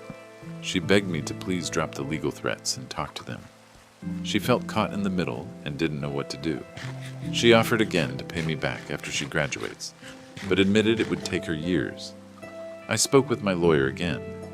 After hearing that my parents weren't providing any documents and were refusing to consider repayment, he explained we could file a lawsuit to compel them to provide the documents, but it would be costly and there was no guarantee we would prevail. He proposed one more attempt at resolving it directly before pursuing legal action. I composed another email to my parents. I specified precisely what I desired: all documents pertaining to the account, an accounting of how the money was spent, and a formal repayment agreement. I stated I preferred to settle this without going to court, but I was prepared to do so if essential. I allowed them one more week to respond. 5 days afterward, my dad emailed me. They had considered it and were prepared to reimburse me $20,000 over the next 5 years in monthly installments of approximately $333. That was all they could afford. They hoped this would be enough for me to move on and repair our relationship. There was no mention of the account documents or the accounting I had requested. I forwarded the email to my lawyer. He viewed it as a beginning, but without a formal agreement. There was no assurance they would follow through with the payments. He also noted that $20,000 was considerably less than what I was due, considering the account held over $103,000 when they transferred it. He advised me not to accept the offer without obtaining more information and putting everything in writing. I responded to my dad's email. I appreciated their readiness to discuss repayment, but I still required the account documents and an accounting of how the money was spent. I also highlighted that $20,000 was inadequate given the sum that was in the account. I proposed they consider a larger repayment amount for a shorter duration. My mom called me immediately after I sent that email. She was crying again. According to her, they no longer possessed the documents and couldn't possibly repay more than $20,000 without significant financial difficulty. They were already planning to secure a second mortgage on their house to come up with that sum. She questioned if I genuinely wished to force my parents into debt simply to punish them. I explained to her this wasn't about punishment. It was about reclaiming what was truly mine. I reminded her that they had seen me struggle financially for years while holding on to money that was meant for me. I asked her how she would feel if someone had done that to her. She had no answer. She just kept asserting they thought they were doing what was best at the time. Last week, my grandparents called me again. They asked for an update on the matter. I informed them about my dad's visit, my parents' offer of $20,000, and my lawyer's advice. My grandfather became very quiet. Then he said he needed to look into something and would call me back. The next day, he called back and invited me to lunch. I accepted. We met at a restaurant close to his house. My grandmother joined us. They appeared nervous. My grandfather had been going through some old files and found something I ought to see. He passed me a folder. Inside was a copy of his and my grandmother's will from 15 years ago, along with some additional documents. He pointed to a section of the will that mentioned a trust fund set up for my education. The trust was to be managed by my parents until I turned 18, at which point it would transfer to me for educational needs. I asked if this was the same account I had found. He thought so, but wasn't certain. He had contributed to a college fund for me since I was born, and this trust was a part of that. There had been other contributions as well from my parents, and from some life insurance funds when my other grandparents passed away. I inquired why they had altered their will since that time. He appeared puzzled and maintained they hadn't. I indicated that if this was still in their present will, yet they were still alive, how could my parents have accessed the funds? He wasn't aware. The trust should not have been available to my parents whatsoever. It ought to have transferred to me when I reached 18. The following day, I brought the documents to my lawyer.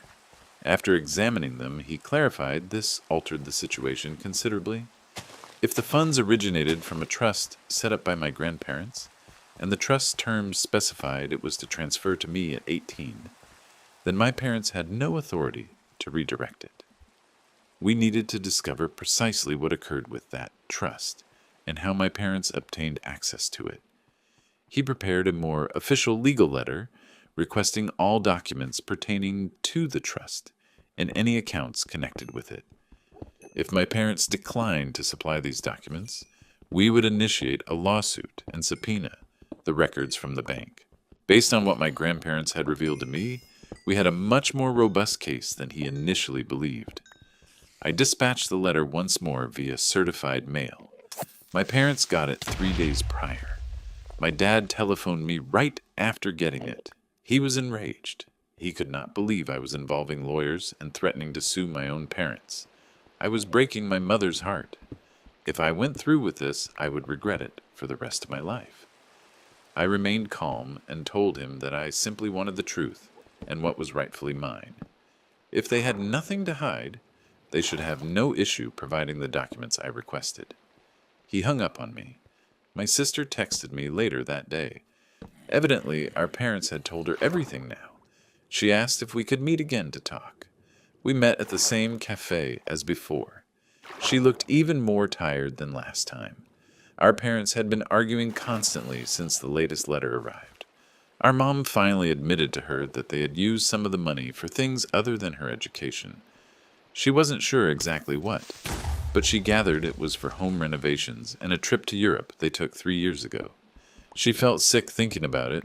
I told her about what my grandparents had shown me. She started crying. She didn't know what to do. She was halfway through her degree program and couldn't afford to continue without our parents' support. She asked if I was really going to sue them. I told her I didn't want to, but I needed the truth and I needed justice. She nodded and said she understood. Yesterday, I received an email from my mom. They were willing to increase their repayment offer to $50,000 to be paid over 3 years. They would try to get copies of the account documents from the bank. She pleaded with me not to pursue legal action until they had an opportunity to rectify this. I sent the email on to my lawyer.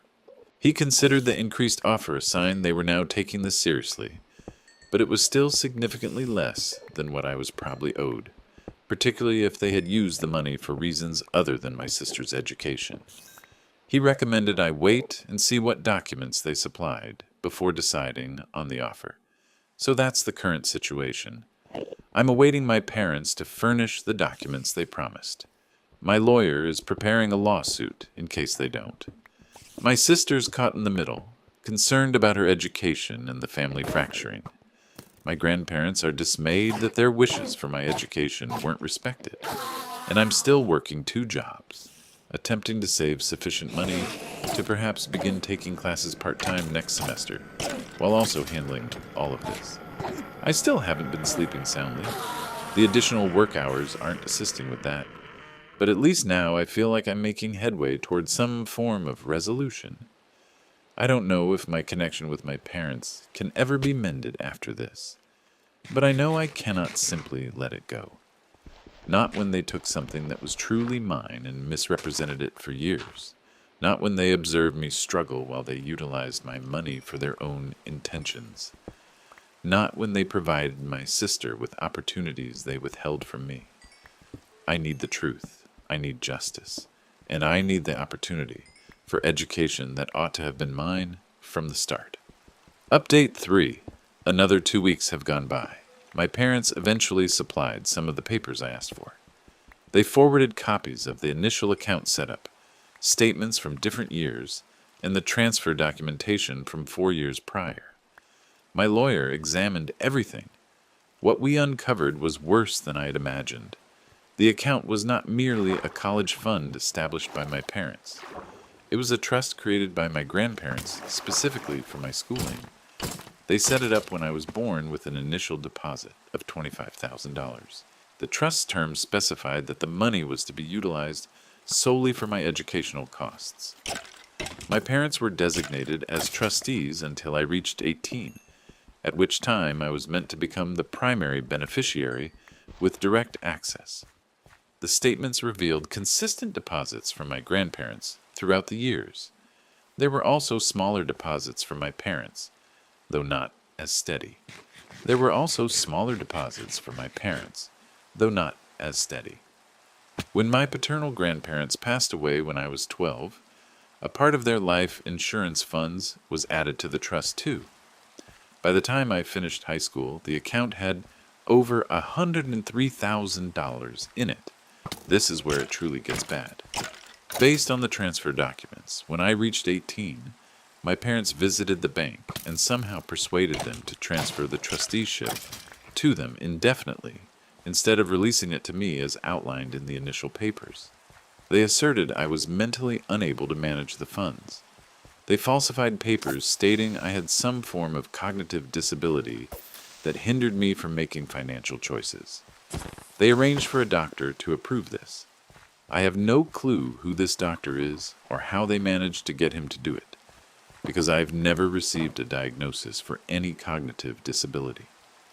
With the trusteeship moved to them, they possessed complete control of the account. They maintained it in my name for 2 more years, then moved all the money out when my sister was preparing to begin college. They moved most of it to an account for her education, yet not all of it. Around $30,000 was directed to other accounts. Judging by the dates, this aligns with the home renovation and European vacation my sister brought up. My lawyer clarified this constituted clear fraud. They fabricated medical documents, misstated my mental capacity, and breached the terms of the trust established by my grandparents. We possessed a compelling case for a lawsuit, and we could potentially pursue not only the original sum, but extra damages too. I was stunned when I witnessed all this. I knew they had deceived me about the money, but I never conceived they would proceed to such an extent as to falsify medical documents, asserting I was mentally disabled. It feels like such a profound betrayal. I couldn't even grasp it at first. I simply sat in my lawyer's office gazing at the papers.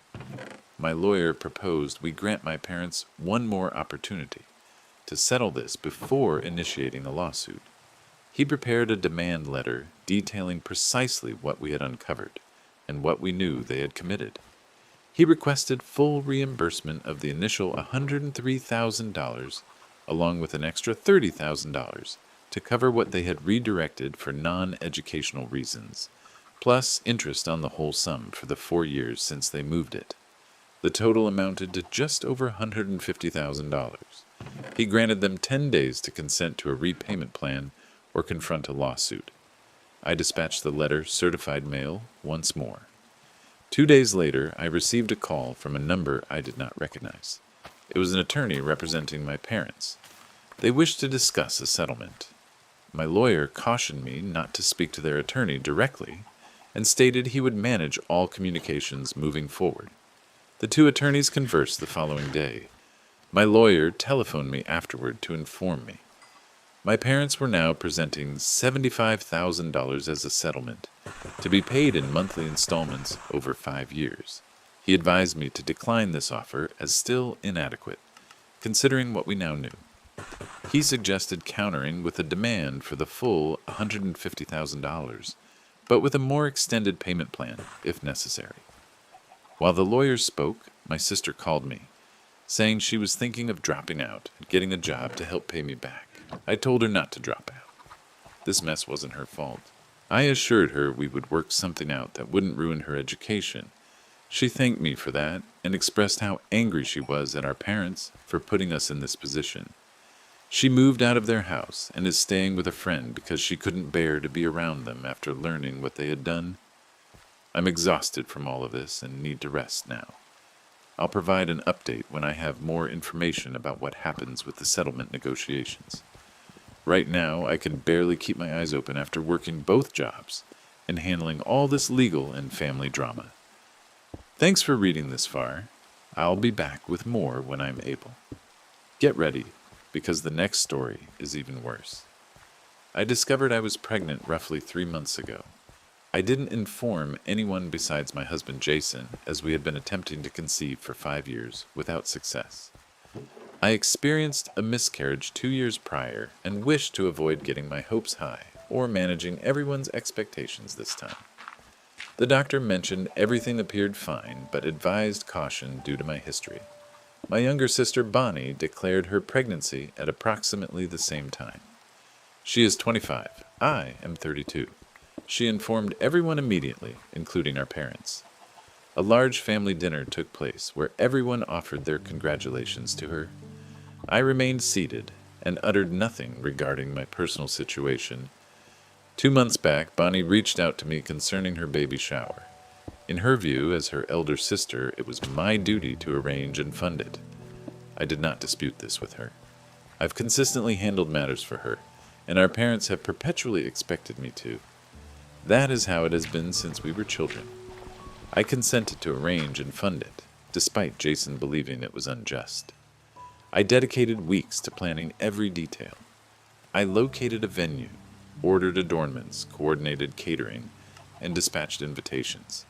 I paid half of the catering bill up front, which amounted to $850. The outstanding $850 was to be paid on the day of the occasion. I utilized my personal credit card for all other expenses, the venue deposit, adornments, party favors, and the cake. This sum amounted to approximately $1,300. I did not request Bonnie to contribute anything. The day of the baby shower came. I arrived at the venue early to arrange everything. Bonnie came with her best friend, Claudia. I've known Claudia as Bonnie's friend for years.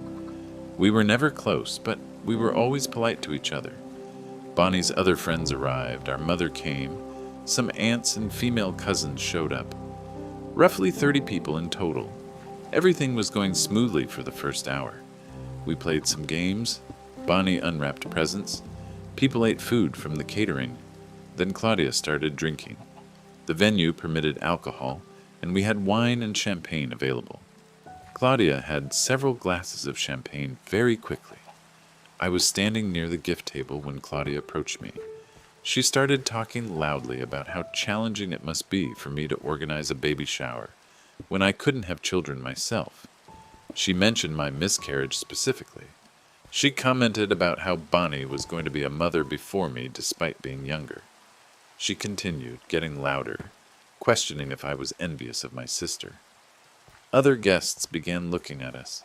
Some people stopped their conversations to listen. I looked at Bonnie, who was sitting nearby. She heard everything Claudia said. She didn't say anything to stop her friend. She just sat there looking at her phone. I walked over to Bonnie and asked if she was going to say something to Claudia. Bonnie dismissed my concerns, claiming I was overreacting and that Claudia was just joking around. When I clarified it was no joke to bring up my miscarriage at her baby shower before everyone, Bonnie insisted Claudia had only spoken the truth and that I ought to stop being so insecure. I exited the room and went to the bathroom. I remained there, crying for around 10 minutes. Upon returning, I headed directly to Bonnie. I informed her I was finished with the shower and with her. I grabbed my purse and departed. I said farewell to no one else. I entered my car and drove back home. The catering firm phoned me an hour afterward, inquiring about the outstanding payment. I instructed them to contact Bonnie, as she was still at the location. I switched off my phone subsequently. When I re-enabled my phone the following day, there were numerous missed calls and messages from Bonnie, our mother, and a few other relatives. Bonnie's texts charged me with humiliating her by leaving abruptly and saddling her with the catering expense. Our mother's text demanded I apologize to Bonnie for spoiling her important day. None of the messages referenced Claudia's remarks to me. I did not reply to any of them. Jason wished to phone Bonnie and our mother to scold them, but I requested he refrain. I simply desired to be by myself. 3 days afterward, Bonnie appeared at my home without warning. I was alone at home as Jason was at work. She began shouting the moment I opened the door. She insisted I repay her for the catering expense she was forced to cover. She charged me with humiliating her by departing her shower early and causing a scene. In her view, her friends were posing questions, and she had to offer explanations for my conduct. I declined to pay for anything further for her baby shower, following what occurred. I clarified that she ought to have prevented Claudia from uttering those things to me.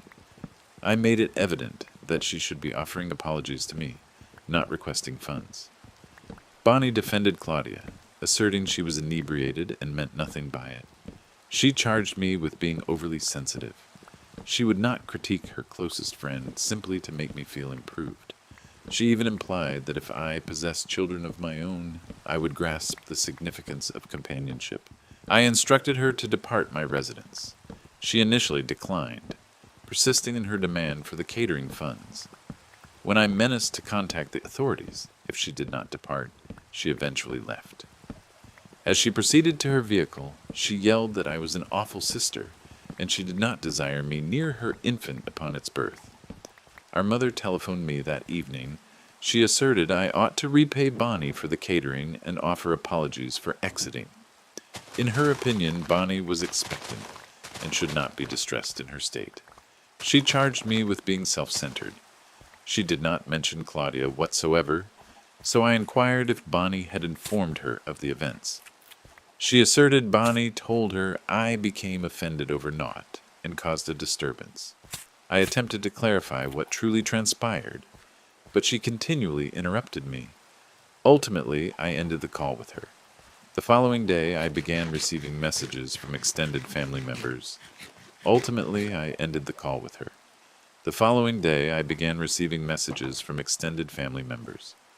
Evidently, Bonnie had been informing people that I left her baby shower because I envied her pregnancy.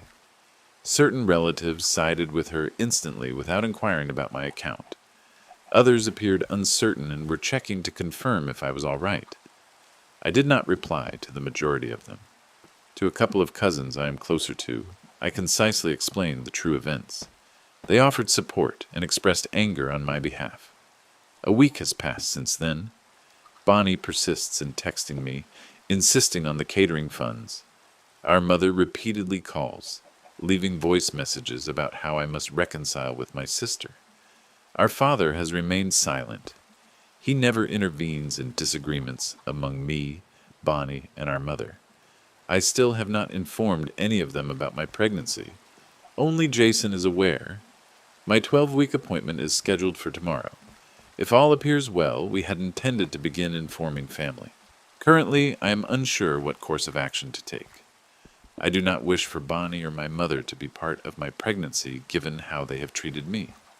However, concealing it from them while disclosing it to other family members will generate further conflict.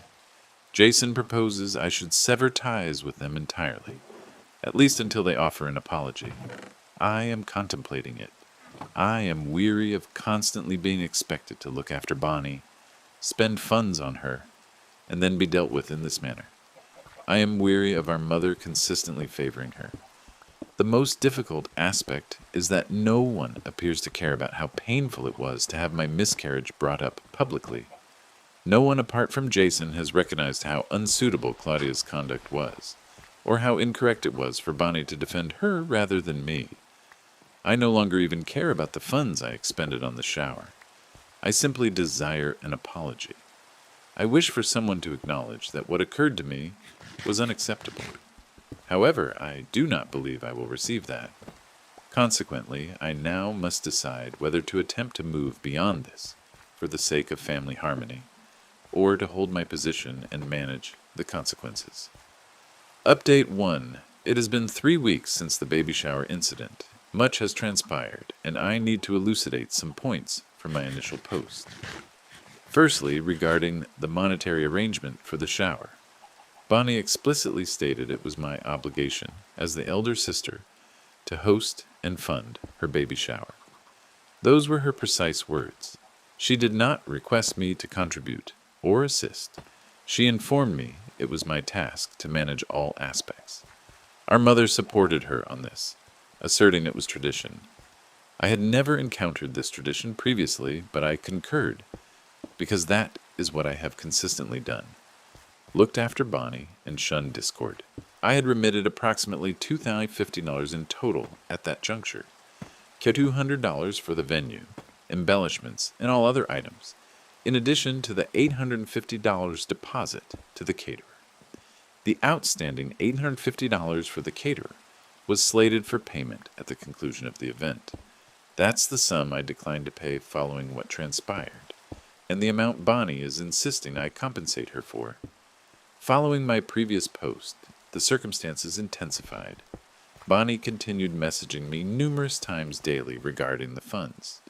She began sharing ambiguous content on social media concerning insincere relatives and individuals, revealing their genuine nature.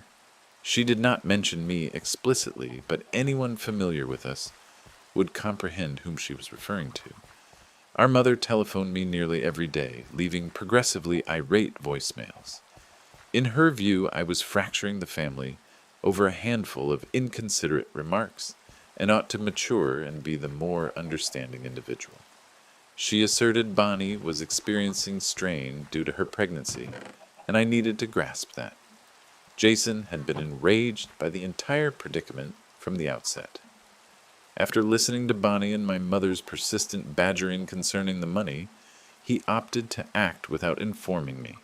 He located Claudia on Instagram and dispatched her a private message. He informed me of it subsequently. Jason's message to Claudia stated that her actions at the baby shower were wholly unacceptable. He cautioned her that openly ridiculing someone over fertility struggles and a miscarriage might be seen as defamation and emotional distress, and we had the option to pursue legal steps if we chose. He proposed discussing the issue face-to-face if she preferred. He didn't explicitly threaten her, but the implication was clear. Claudia replied to Jason within hours. She asserted she had been intoxicated at the shower and couldn't recall precisely what she'd said to me. She stated she'd learned about my miscarriage from Bonnie years back and hadn't realized it was a delicate subject. As she put it, she was merely making conversation and hadn't intended to upset my feelings. She ended with, "I'm sorry if she took it the wrong way." Jason showed me their correspondence. Claudia's apology was no real apology whatsoever. She failed to take accountability for her behavior.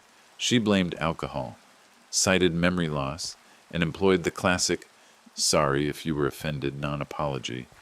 It was evident she lacked genuine remorse. Jason wished to reply and challenge her on the feeble apology, but I requested he refrain. Further engagement with her would achieve nothing. The harm had already occurred. The following day, Bonnie telephoned me instead of texting. She was enraged that Jason had reached out to Claudia. She asserted he had no authority to menace her friend. As per her account, Claudia had been weeping over the potential of being sued. She insisted Jason apologize to Claudia without delay. I stood up for Jason, clarifying that he was backing me because no one else would. I highlighted that Claudia merited being confronted for her conduct. I declined to have Jason make an apology. After that, I ended the call. Our mother telephoned next. She chastised Jason for reaching out to Claudia. In her view, he was exacerbating the situation. She insisted I manage my husband. I replied that Jason was the sole person backing me through this, and if she had an issue with him protecting me, that reflected more on her than on him. Throughout all of this, Bonnie never once conceded that what Claudia uttered to me was inappropriate. She never extended an apology for her part in the circumstance, for not halting Claudia, for defending her conduct, for making me cover the shower's cost initially. She persisted in concentrating solely on the funds I supposedly owed her, and on Jason's communication to Claudia. I had my 12-week checkup the day following these calls. The physician stated everything appeared favorable. The baby's pulse was robust. We obtained the initial clear ultrasound images. Jason and I chose to delay a bit longer before informing anyone about the pregnancy, considering all the turmoil with my family. Several days later, I got a formal-looking email from Claudia. The subject header read, "Official Apology." The email's text seemed copied from a legal website on how to apologize without admitting fault. It held phrases such as, "I regret that events occurred in a way that caused you distress, and I hope we can move forward from this unfortunate misunderstanding." It was plainly damage control, stemming from fear of legal action, not a sincere apology. I did not reply to the email. I showed it to Jason, and he simply shook his head. We agreed there was no reason to engage further with Claudia. She wasn't sorry for her actions, only sorry she might face consequences for them. Bonnie messaged me after I didn't reply to Claudia's email. She argued that Claudia had tried to apologize, and I was being unreasonable for not accepting it. She accused me of dragging out the drama needlessly. She again demanded that I pay her back for the catering and apologize for causing a scene at her shower. At last, I replied to Bonnie's message. I made it clear I would not pay for the catering. I would not apologize for leaving her shower after public humiliation. I informed her that until she acknowledged the hurt she had caused me and offered a genuine apology, I did not wish to communicate with her. Bonnie replied with a long text, accusing me of ruining her pregnancy experience with my oversensitivity and theatrics. She argued that Claudia's comments were not her responsibility. She couldn't control what other people said. She had ample stress managing her pregnancy without also needing to handle my feelings. I did not reply to that text. Instead, I blocked Bonnie's phone number. I also blocked our mother's number after she left a further voicemail, labeling me selfish and insisting I make up with Bonnie. I kept expecting to feel bad about blocking them, but I didn't. I felt a sense of relief. The ongoing stress from their messages and calls had been impacting my sleep and appetite, which was unhealthy for my pregnancy. With them blocked, I could concentrate on looking after myself and my baby. Jason was fully supportive of my pregnancy. With them blocked, I could concentrate on looking after myself and my baby. Jason was entirely supportive of my choice. He conveyed pride in me for defending myself. He reminded me that stress was detrimental to the baby, and if severing ties with Bonnie and my mother lessened my stress, it was the correct action. We chose to inform Jason's parents about the pregnancy that weekend. They were overjoyed. They've consistently been kind to me, never pressuring us regarding having children, even though they knew we were attempting. They pledged to keep the news private until we were prepared to tell more individuals. It's now been nearly a month since the baby shower. I'm still not communicating with Bonnie or my mother. I haven't heard from my father whatsoever. He's remaining uninvolved, as is his habit. Some distant relatives have contacted me, having heard differing accounts of what transpired.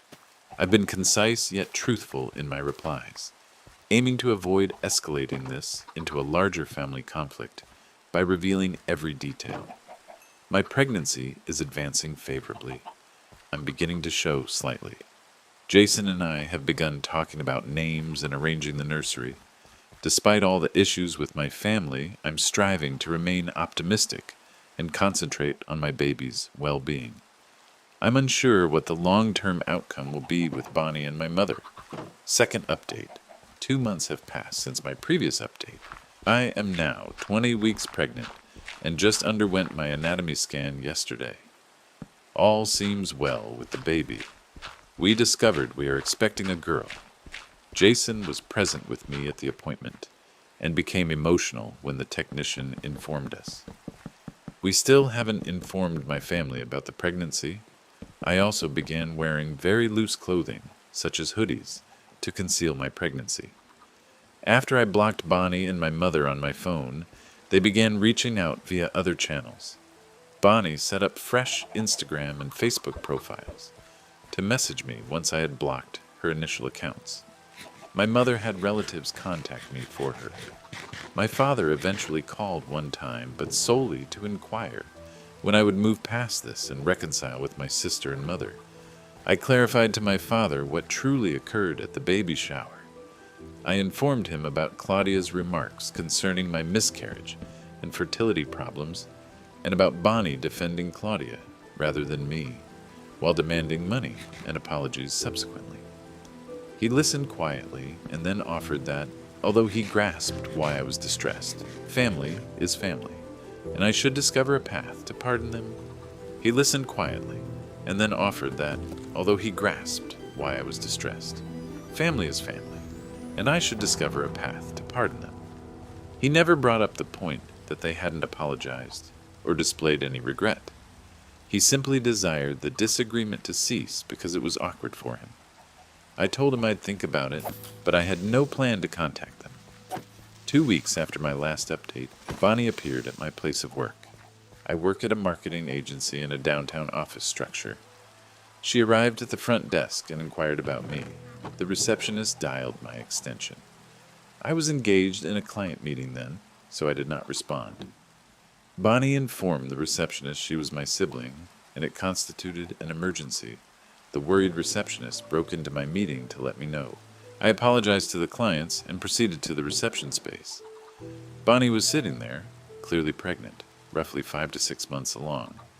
She at once started discussing the baby shower event at high volume, disregarding that the receptionist and others in the waiting area could overhear.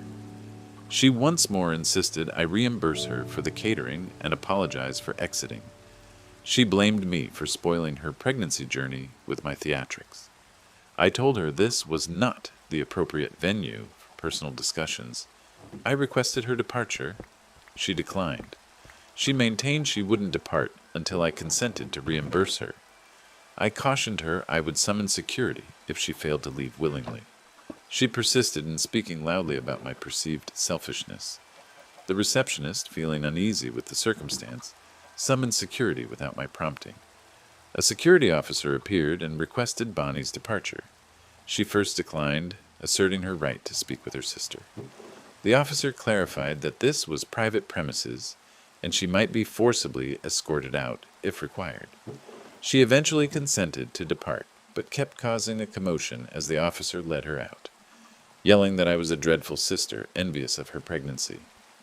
I offered an apology to the receptionist and went back to my meeting. I felt humiliated and enraged that Bonnie had introduced our private dispute into my place of employment. I later found out from coworkers that Bonnie had stayed outside the building for almost an hour, apparently hoping to catch me when I left. I ended up staying late to avoid her. Following the workplace incident, I got an email from our mother. She stated Bonnie had told her what happened at my office. She accused me of humiliating Bonnie by having her removed by security. According to her, pregnancy was making Bonnie emotional, and I needed to be understanding.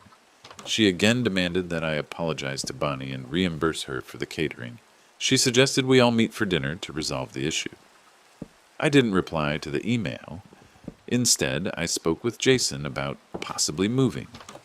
We had been in our current house for 3 years, but I was worried about Bonnie showing up there next. We decided to start looking at houses in nearby neighborhoods, though we agreed not to make any decisions until after the baby was born. Bonnie continued her social media campaign against me. She never mentioned me by name, but posted things about toxic family members and how some people can't handle seeing others happy. She started posting multiple pregnancy updates every day, tagging our mother and other family members, conspicuously never tagging me. She also posted several photos of her and Claudia together, with captions about true friendship and standing by each other no matter what. Of her and Claudia together, with captions about true friendship and standing by each other no matter what. I tried ignoring all of this, but it was hard. Extended family members continued contacting me, asking why I wasn't commenting on Bonnie's pregnancy posts and why I wasn't tagged in her photos. At my 16-week appointment, Jason asked the doctor about stress's effects on pregnancy. The doctor mentioned some stress was normal, but chronic severe stress could potentially affect the baby. She suggested I find ways to lessen stress in my life. After that conversation, Jason and I chose to inform a few close friends and his parents about the issue with my family. Having more people who understood the situation and could offer support helped lessen my stress. 3 weeks ago, I received a call from an unknown number. I usually don't answer those, but I was expecting a call from an unknown number. I usually don't answer those, but I was expecting a call from a new client who had mentioned they might use a different phone. It was Bonnie. I nearly hung up right away, but she sounded different, less aggressive. She asked if we could talk for a few minutes. I remained silent, waiting to hear what she wanted. Bonnie told me she and her boyfriend had broken up. He had been unfaithful with a coworker and moved out of their apartment. She was now concerned about how she would afford the rent on her own, especially with the baby coming. She asked if I would consider helping her financially until she sorted things out. I was taken aback by the abrupt shift in tone and the request for money after everything that had occurred. I informed her I wasn't able to assist her financially. She grew angry then, noting I had a good job and a husband with a good job, so I could afford to help her if I chose to. She charged me with being spiteful because of the baby shower incident. I rejected that accusation. I clarified that her conduct since the shower, the demands for money, the refusal to apologize, appearing at my workplace, had harmed our relationship to the degree that I didn't feel at ease giving her money. I recommended she ask our parents for assistance. She confessed she had already asked them. Our father had provided her with some money, but not enough. Our mother had stated she couldn't afford to assist significantly. Bonnie then proposed that since I wouldn't give her money, I could help in a different manner, by babysitting after the baby arrived. She couldn't afford a nanny or daycare on her sole income, and she needed to go back to work as soon as possible after giving birth. She felt, as her sister, I should be willing to assist with childcare. I was astonished by the request. Following months of conflict, with no apology or admission of wrongdoing, she was requesting me to commit to regular childcare for her baby. I informed her I couldn't do that. I didn't bring up my own pregnancy. I still didn't want her to find out. I simply explained I worked full-time and couldn't assume childcare duties for her baby. Bonnie grew even angrier. She called me selfish and heartless. She claimed I didn't care about her or her baby. She couldn't grasp how I could refuse to help family in need. She charged me with always being jealous of her pregnancy, but never imagined I would take it out on an innocent baby. Then she hung up on me. I felt sick after the call. It was as if she were living in an entirely different reality, where she hadn't humiliated me at her baby shower, hadn't defended the person who mocked my miscarriage, hadn't harassed me for months. In her version of events, I was the villain, refusing to help her out of spite or jealousy. The next day, our mother called from a new number. She promptly began scolding me for declining to help Bonnie with childcare. In her view, Bonnie was in a tough situation and needed family support. She charged me with being cruel and unforgiving. If I had any empathy whatsoever, I would set aside my hurt feelings and help my sister. I finally snapped. I emphasized that neither she nor Bonnie had apologized for what happened at the baby shower. Neither of them had displayed any remorse or understanding of how hurtful their actions had been. They had spent months harassing me, demanding money, and portraying me as the villain to the rest of the family. I had no obligation to help people who had treated me so poorly. My mother was silent for a moment, then replied I needed to stop dwelling on the family. I had no obligation to help people who had treated me so poorly. My mother was quiet for a moment, then responded I needed to stop dwelling on the past. In her view, Bonnie was struggling, and that should matter more than old grievances. If I couldn't grasp that, I wasn't the person she thought I was. Then she ended the call. I was trembling after the call. I had never confronted my mother in that way before. I had always been the one to yield, to maintain peace, to do what was expected of me regardless of how I felt about it. Jason returned home from work and found me still upset. I informed him about the calls from Bonnie and my mother. He held me while I wept, then reminded me that I didn't owe them anything. He stressed that my priority needed to be our baby and my health. He reassured me I was doing the right thing by upholding boundaries with people who had shown they didn't respect me. The following day, I received an email from Bonnie. It was an extended tirade about how I was abandoning her when she needed me most. She asserted she would never forgive me for turning my back on her baby. She cautioned that when I was old and alone, I would regret pushing away my family. I erased the email without replying. Then I accessed my email settings and set up filters to send any future emails from her directly to a folder I wouldn't have to look at. I also blocked her latest phone numbers. 3 weeks have passed since then. I haven't heard from either of them through any channel, so I presume they're respecting the blocks for now. I've kept avoiding social media to steer clear of Bonnie's posts. I've informed the few family members I'm still in contact with that I don't wish to discuss Bonnie or my mother. My pregnancy keeps progressing normally. We've begun setting up the nursery in the spare bedroom. Jason's parents have been supportive and thrilled about their first grandchild. My friends have been checking in regularly, ensuring I'm doing all right. I still haven't determined when or how to announce my pregnancy publicly. For now, I'm concentrating on preparing for our daughter's arrival and looking after my physical and mental health. The situation with my family isn't settled, and I don't know if it ever will be, but I'm learning to accept that and move forward with the people who truly care about me. Update 3. It's been 4 months since my last update. Much has changed.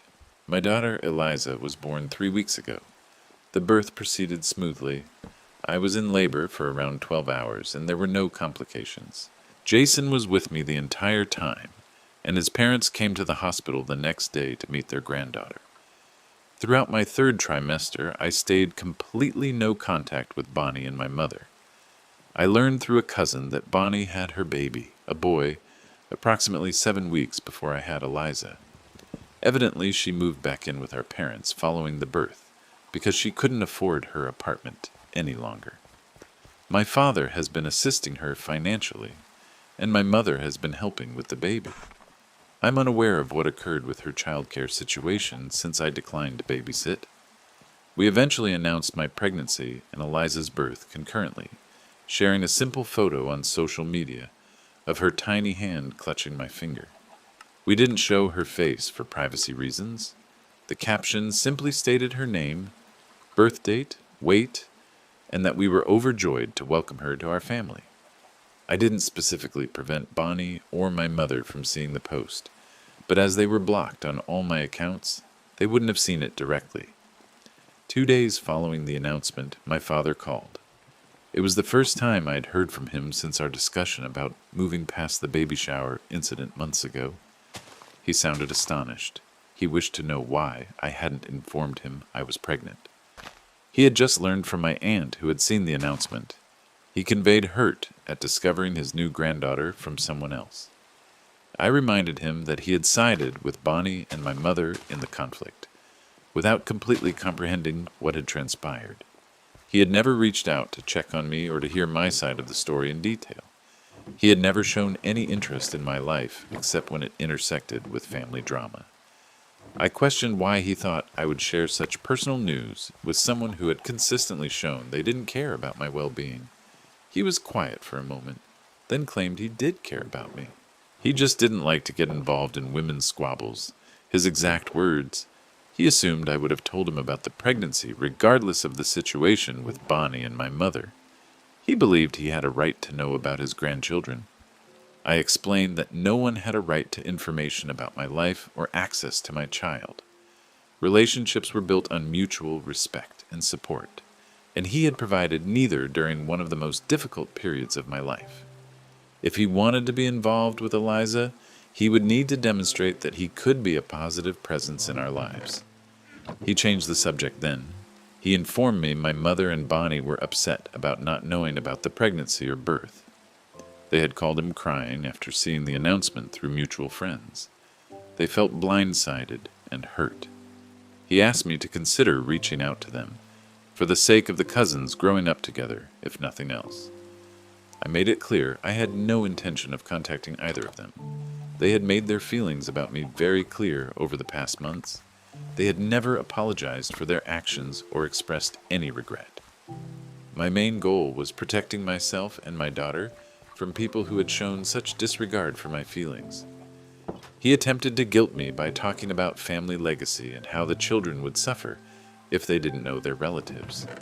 I reminded him that my in-laws were wonderful, supportive people who were actively involved in Eliza's life. I assured him she would have plenty of love and family connections. I told him if he wanted to have a relationship with Eliza that wasn't dependent on me reconciling with Bonnie and my mother, he was welcome to visit once we were settled. But I made it clear that any attempts to pressure me into contact with them would mean he would be cut off as well. He appeared surprised by my firmness. This was the first time I had set clear boundaries with him. He said he would consider what I said and call me back soon. Before hanging up, he asked if I would send him photos of Eliza. I agreed to send some, but I told him I didn't want him sharing them with Bonnie or my mother. The next day, I received a text from an unknown number. It was Bonnie. She stated my father had told her about my baby. She couldn't believe I was pregnant the whole time we were fighting and never told her. According to her, I had taken away her chance to share the pregnancy journey with her sister. Our babies could have been best friends. I had taken that chance away from them due to spite. I did not reply to the text. I blocked that number. My mother emailed me next. The email bypassed my filters because she used a different address. She expressed her heartbreak that I had kept my pregnancy and my daughter's birth a secret from her. A mother ought to be with her daughter during such a significant time. She claimed I had denied her grandmother rights. She asked me to rethink my harsh decision to keep her away from her granddaughter. I did not reply to the email. I updated my filters to block the new address. My father called again a week later. He asked if I had received messages from Bonnie and my mother. I confirmed I had, and that I had blocked them without replying. He sighed and explained they were quite upset. They felt I was being unfair. Bonnie had been asking him every day when she would get to meet her niece. My mother had been crying about missing her granddaughter's birth. I explained that their feelings were not my responsibility. I reminded him that they had months to apologize and try to mend our relationship before Eliza was born. They were facing the natural consequences of their own actions. I would not expose myself or my newborn daughter to people who had treated me with such disrespect and shown no regret for it. He began to argue, but I interrupted him. I made it clear I did not want to discuss Bonnie or my mother any further. He could either have a relationship with me and Eliza that was separate from them, or he could keep being their messenger and lose his relationship with us too. I told him to think it over and call me once he had made his decision. It has been 2 weeks since that conversation. My father hasn't called back. Jason's parents have been visiting often to help with the baby. They brought meals, watched Eliza so I could nap, and generally offered the kind of support I had once expected from my own family. Their kindness has highlighted just how dysfunctional my family dynamics have been. If you thought that was crazy, listen to this. I never imagined I'd be writing something like this on Unreddit. But here I am at 2 a.m., unable to sleep, attempting to make sense of all that's happened. This might be long, so please bear with me. 5 years ago, when I was 17, my life changed permanently. It began with what I believed was just a nagging cold that wouldn't disappear. My mom kept urging we visit our doctor again, even though I'd already gone twice and was assured it was nothing serious. That third appointment altered everything. Blood tests, then more blood tests, then specialists, and ultimately the diagnosis. Stage 3 Hodgkin's lymphoma. Aggressive. Advanced. The oncologist spoke with clinical detachment about treatment protocols and survival rates, while my mom clutched my hand so tightly it hurt. I was allotted precisely 1 week to arrange my affairs before beginning intensive chemotherapy. The evening before my first chemo session, I stood before my bathroom mirror for hours. I had these long, dark waves that reached halfway down my back. Everyone always remarked on my hair. It was my signature, I suppose. I knew it would fall out. The doctors had been very clear about that. But knowing and experiencing are distinct things. I considered cutting it short beforehand to make the change less dramatic, but I couldn't compel myself to do it. 2 weeks into treatment, it began coming out in clumps on my pillow, in the shower, in my hands whenever I ran my fingers through it. My hair was falling out unevenly, making me appear unwell in the most obvious way possible. I locked myself in the bathroom and wept. Not even truly about the cancer, but about my hair. How vain is that? Yet it felt like the physical embodiment of everything being stripped from me, bit by bit. My mom tapped on the door for nearly 20 minutes before I allowed her inside. When I eventually did, she held a set of electric clippers in her hand. Without uttering a word, she plugged them in, passed them to me, and knelt down on the bathroom floor. "Me first, then you," she said. I didn't understand at first, but then it clicked. She was going to shave her head too. I didn't understand at first, but then it clicked. She was going to shave her head too. I attempted to persuade her against it. Her hair was even longer than mine, a gorgeous auburn shade that she'd always kept long. Yet she was firm. "We'll grow it back together when this is over," she promised. "This is just temporary." Thus I shaved her head first, and then she shaved mine. We snapped a silly selfie afterward, both of us bald, attempting to smile through our tears. She printed it and affixed it to my mirror with a note. "Hair grows back. You just focus on growing stronger." The treatments were harsh. I won't elaborate on every aspect of chemotherapy here, but it's nothing like what is depicted in movies. It's not merely feeling a bit tired or vomiting once.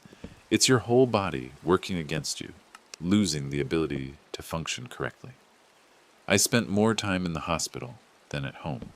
My mom slept in a chair next to my bed for days on end, working remotely on her laptop when I was asleep, always present when I opened my eyes. 4 months into my treatment, my mom caught a cold. However, with my immune system weakened by chemo, we had to be cautious. She stayed home for several days while my dad took over hospital duty. When her cold didn't get better after a week, she eventually went to the doctor. It wasn't a cold. It was pneumonia, and it had already advanced considerably because she disregarded her own symptoms while looking after me. They admitted her right away. I was in one section of the hospital. She was in another. My dad hurried back and forth between us, appearing more worn out each day. 3 weeks later, while I was connected to my chemo 4, a team of doctors came to speak with me, not my usual oncology team, but different doctors I hadn't encountered before. They informed me my mother's condition had worsened quickly. Her immune system had also been compromised, not from cancer treatment, but from exhaustion, stress, and neglecting her own health. The pneumonia had developed complications. They were transferring her to intensive care. I insisted on seeing her. The doctors initially refused, stating I was too susceptible to infection to leave the oncology floor. I tore out my 4. Alarms sounded. Nurses hurried in. Eventually, my oncologist stepped in and made arrangements for me to visit my mom in the ICU, with extreme precautions. Mask, gloves, gown, everything. She was intubated by the time I arrived, unresponsive. Her head was still mostly bald, with only a thin layer of fuzzy new growth, nowhere near the long auburn waves she was meant to grow back with me. My dad stood by the window, gazing out, his shoulders silently trembling. I made a promise to her right then and there. I vowed that I would grow my hair for both of us, that I would allow it to grow and grow until it reached my feet, if necessary, that I would always carry this visible reminder of her sacrifice with me. She passed away 3 days later. I wasn't there when it happened. 2. That I would always carry this visible reminder of her sacrifice with me. She passed away 3 days later. I wasn't there when it happened. I was undergoing emergency treatment for an infection of my own. They informed me afterward that it was peaceful, that she didn't suffer in the end. I don't know if that's true or if it's simply what they tell teenagers who lose their mothers to make them feel better. I completed my treatment 4 months later. Complete remission, the doctors declared. A miracle considering how advanced my cancer had been. Everyone celebrated, everyone except for me and my dad. We returned home to an empty house where my mom's coffee mug still rested on the kitchen counter, lipstick stain and all. Dad couldn't compel himself to wash it for months. True to my promise, I allowed my hair to grow. Through the awkward, fuzzy stage, through the uneven patches, through everything. It's been 5 years now. My hair reaches my lower back, thick, healthy, a clear testament to survival and remembrance. Sometimes I catch my dad looking at it with this expression I can't quite name, something between pride and profound sadness. Life went on, as it cruelly does. Dad withdrew into himself for a long time. He went to work, came home, warmed up whatever casserole the neighbors had left that week, and vanished into the den with a bottle of whiskey. We lived in parallel for almost 2 years, seldom discussing anything significant, definitely never mentioning Mom. Then about 8 months ago, he met Sarah. They were introduced by his coworker at some company event. Sarah works in human resources at a different firm. She's in her mid-40s, divorced, with a daughter named Emma who's about my age, 19 or so. When Dad first brought up Sarah, I was actually relieved. He seemed less hollow, started eating regular meals again, even tidied the garage one weekend. When I finally met Sarah 3 months into their relationship, she seemed nice enough, careful, respectful. She didn't try to act like my mother or force any kind of instant bond. She inquired about my studies, my friends, my plans for the future. Normal things. Emma was quieter, kept to herself mostly. She has this pin-straight blonde hair that she wears in a perfect shoulder-length bob. She's studying fashion marketing or something similar. We didn't converse much, but it wasn't hostile. Just awkward in that way blending families always is. Dad proposed to Sarah last month. It was quick. But at his age, I suppose people don't see the point in waiting. The wedding is scheduled for this summer. I was genuinely happy for him, or at least I was attempting to be. Mom would have wanted him to find someone. I'm certain of that. Everything was fine until last weekend. Sarah invited me over to her home to talk about wedding details. I assumed we'd be talking about bridesmaids' dresses or something equally harmless. Emma was there too, sitting at the kitchen island and leafing through bridal magazines. Sarah made tea, laid out some cookies, and then very directly asked me if I would cut my hair for the wedding. I thought I'd misheard her initially, but no, she was entirely serious. She explained that all the bridesmaids intended to wear identical updos, and my hair was inconveniently long for the stylist to work with. She said something about how my hair would overshadow the visual symmetry of the bridal party photos. Emma kept her eyes on the magazine, but I could see her nodding faintly. I explained, as calmly as I could, why my hair was long, what it symbolized, the promise I'd made. Sarah listened, or at least pretended to, and then said something that made me furious. "Don't you think your mom would want you to move on by now? She wouldn't want you stuck in the past like this. Sometimes cutting your hair is just cutting your hair. It doesn't need to be this big symbolic thing. I sat there in shock. This woman who had never met my mother was telling me what she would have wanted, stating that my promise, the one thing I had left linking me to her, was merely me dwelling in the past. She then pressed on, "I'm not trying to replace your mother, but I'm going to be your stepmother. This is supposed to be the happiest day of my life.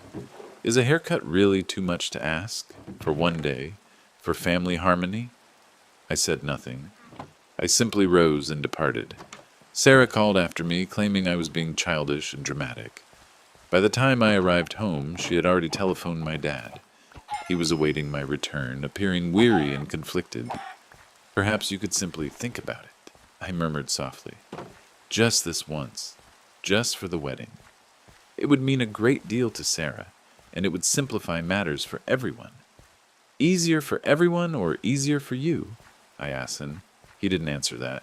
Instead, he remarked, "You're making this harder than it needs to be." Since then, I've gotten messages from my aunt, my dad's sister, 2 cousins, and even my grandmother, all recommending I should give in on this hair matter to properly welcome Sarah into the family. It seems Sarah has been making phone calls. The only one who hasn't tried to persuade me to cut my hair is my best friend Jess, who also got through cancer in high school. She understands. She stated, "Promises to the dead matter more than wedding photos." But now I'm here, doubting myself. Am I being unreasonable? Is this just hair? Am I holding on to the past in an unhealthy way? Or is this a limit I need to uphold? I no longer know, but writing this out has helped somehow.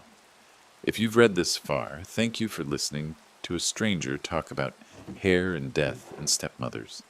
Update. 1. A month has passed since my initial post, and I wanted to provide an update for those who sent messages inquiring about the situation. First, my thanks to everyone who commented and messaged. I read all of it, even though I didn't reply to most. It helped to realize I wasn't entirely wrong in my feelings.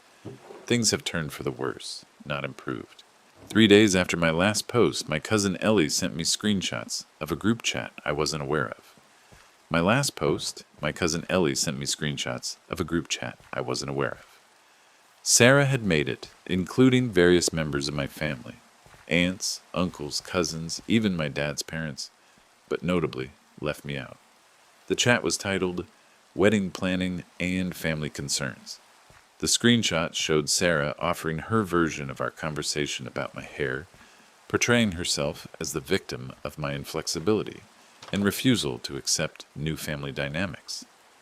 She told everyone I was intentionally trying to make her feel insecure because she had thin, fine hair that couldn't rival mine. She wrote things like, "I'm trying so hard to blend our families, but my name seems determined to keep us as outsiders." The responses from my family were what hurt the most. People who had known me my entire life, who had visited me in the hospital during cancer treatment, who had attended my mother's funeral. They were all sympathizing with Sarah. My grandmother wrote, "She's always been stubborn like her mother." My aunt suggested that trauma had made me a bit self-centered. My uncle plainly stated I needed therapy to release the past. Ellie sent the screenshots because she thought I should know what was being said, but even she included a message saying, "Maybe consider a compromise. This seems to be getting out of hand." I was still absorbing this when my dad arrived at my apartment unannounced the next day. He was carrying a cardboard box. He said little, just handed me the box and sat down heavily on my couch. Inside were old photographs. I gazed at my dad, bewildered. "What is this?" "I simply believed you ought to see these," he stated. His tone was level, devoid of emotion in the manner it becomes when he's attempting not to weep. "I believed it might assist you in considering what your mom would truly desire at this moment." "She would wish for me to uphold my vow to her," I stated. He shook his head slightly. "She wouldn't wish for you to create a division in the family because of hair. She was never that petty." That term, petty, it stung, as if upholding a deathbed vow was somehow trivial. I proceeded to my bedroom without uttering anything further. From the lowest drawer of my desk, I retrieved one of the journals I maintained throughout treatment. I located the entry I sought, dated a few days following Mom's head shave, and carried it back to the living room. I passed it to my dad, opened to the pertinent page. In my trembling 17-year-old script, I had penned, "Mom shaved her head for me today. She states we'll regrow our hair together once this concludes. I'm afraid I won't reach that point, but she's so certain. She continues speaking about how we'll visit the salon together for elaborate treatments once my hair begins regrowing. She made me vow that even if I feel like quitting, I'll persist in fighting so we can have matching long hair again someday. I vowed to her I would." Dad read it, his hands trembling slightly. As he read, I retrieved the screenshots Ellie had sent me and showed him extra ones she'd forwarded afterward. Private messages between Sarah and Emma that someone had captured and shared in the family discussion. Dad reviewed these messages in silence. Then he rose, collected the pictures back into the box, and departed without uttering another word. He no longer argued or attempted to persuade me. He simply departed. I haven't received direct communication from him since that day. Contact has been solely via text messages, and those have been concise and practical. "Will you be at Sunday dinner? Can you drop off the lawnmower you borrowed?" Nothing about the wedding, nothing about Sarah, nothing about my hair. The family group discussion screenshots continue to arrive from Ellie, however. The tone has shifted from, "How do we convince her?" to "She's obviously not a team player." Sarah has started discussing alternative arrangements for the wedding, having me stand in the back row for photos, having my hair professionally styled into something that would be less noticeable, or simply excluding me as a bridesmaid entirely. Yesterday, Ellie sent me a message Sarah had written to the group.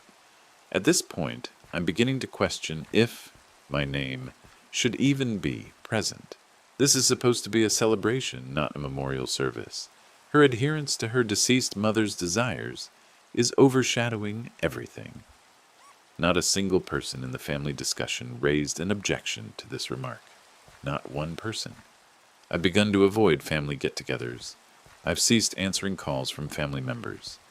Jess suggests I should hold my position, but it grows more difficult when it feels like I'm standing by myself. The wedding is still months away. I don't know how this concludes, but I'm certain it won't end with me cutting my hair. Update 2. Another month has passed, and events have taken an unexpected turn. 2 weeks following my previous update, I received a text from my dad inquiring if we could gather at the neighborhood park we frequented as a child. I agreed. Upon my arrival, he was already present, seated on a bench near the duck pond. He appeared somewhat older, with more gray at his temples than I recalled seeing previously. We sat in silence for several minutes before he spoke. "The wedding has been postponed," he eventually stated, "indefinitely." I was unsure how to reply to that, so I simply waited. After I observed those messages, he carried on, gazing out at the pond, I began paying closer attention, began noticing details I'd been overlooking. He informed me he'd confronted Sarah regarding the messages, and she'd attempted to dismiss it as wedding stress, asserting she was merely trying to assist Emma with her self-esteem problems. He mentioned he might have even trusted her if that had been the conclusion of it. "But then I discovered boxes in the garage," he stated, "containers of your mom's possessions that I believed were still inside the house. Photo albums, her recipe books, the ceramic bowl she crafted in that pottery class, her reading glasses, simply personal items. Items that were part of our everyday existence. Sarah had packed them all away. When I questioned her about it, she claimed she was merely assisting me in moving on and creating room for new recollections." His voice faltered on the final few words. "She was eliminating my mother," I stated softly. Dad nodded. "It wasn't about your hair. It was never about your hair." He clasped his face with his hands. "It was about eradicating any vestige of her from our lives, and I nearly allowed it to occur." We remained there for a bit longer, observing a family feeding the ducks, before he spoke once more. "I apologize," he uttered. I should have heeded you. I should have perceived what was unfolding. The postponed wedding swiftly transformed into a canceled wedding. Sarah informed everyone it was a mutual decision, but based on what Dad shared, it was quite one-sided. Once he began observing her conduct more critically, he couldn't ignore the pattern. She had been deliberately separating him from recollections of Mom and from me, his most significant link to Mom. The family group discussion descended into disarray when the cancellation was declared. Sarah told everyone it was because Dad couldn't progress from his past, and I was emotionally influencing him. Some relatives sided with her, stating Dad was making an error. Others eventually began to dispute her account, particularly after my Aunt Martha, Mom's sister, became involved and started posing direct questions about why Sarah was so preoccupied with my hair initially. 3 days following the park discussion, I got a direct message from Emma. I nearly didn't open it, but curiosity prevailed. I wish to apologize. This entire situation became so unmanageable, and I had a role in it. My mother has consistently been fixated on appearances. My entire life has revolved around looking flawless, possessing the correct attire, the ideal hair, conforming to her perception of what a daughter ought to be. When she observed your hair, it developed into this preoccupation for her. She repeatedly mentioned how it would disrupt all the wedding pictures, how individuals would gaze at you rather than her, how my hair appeared thin and dull in contrast. She proceeded to clarify that her mother had been remarking on her appearance throughout her whole life, causing her to feel insufficient, utilizing her insecurities to influence her. She caused me to resent you when I scarcely knew you. She's adept at discovering people's vulnerabilities and capitalizing on them. I'm not employing that as a justification. I still took part, and I regret that. However, I wished for you to comprehend the broader context. Emma and I traded a few additional messages following that. Not precisely friendly, but polite, comprehending. We discussed what it's like to be utilized as a pawn in another person's scheme. We didn't become instant stepsisters or best friends, but we were no longer adversaries. Sarah, all the while, has been telling anyone willing to listen that our family is dysfunctional and trapped in the past, that we require therapy and are unable to progress. She's contacted several relatives attempting to persuade them to speak to Dad on her behalf, but the majority have ceased interacting with her entirely. One unforeseen result of this whole situation is that I've been spending more time with my dad lately. We haven't returned to normal. I'm uncertain what normal even means for us now, but we're conversing beyond mere pleasantries. Last week he asked if he could take a picture of my hair. When I inquired why, he said, because your mom would be proud of its outcome, and I am too. Update 3. It's been roughly 3 weeks since my last update. Things have somewhat stabilized, though normal still feels like a far-off idea. A week after the wedding was formally called off, my dad inquired if we might have dinner together. Over pasta that neither of us did more than push around our plates, he attempted to explain how things had veered so far off course. When your mom died, he began, setting down his fork, I didn't believe I would get through it. Not just emotionally. I mean that literally. I couldn't eat, couldn't sleep, could barely remember to breathe. The only thing that kept me functioning whatsoever was the knowledge that you needed me. He explained that after my treatment concluded and I moved into my own apartment for college, he completely collapsed. He took a leave from work.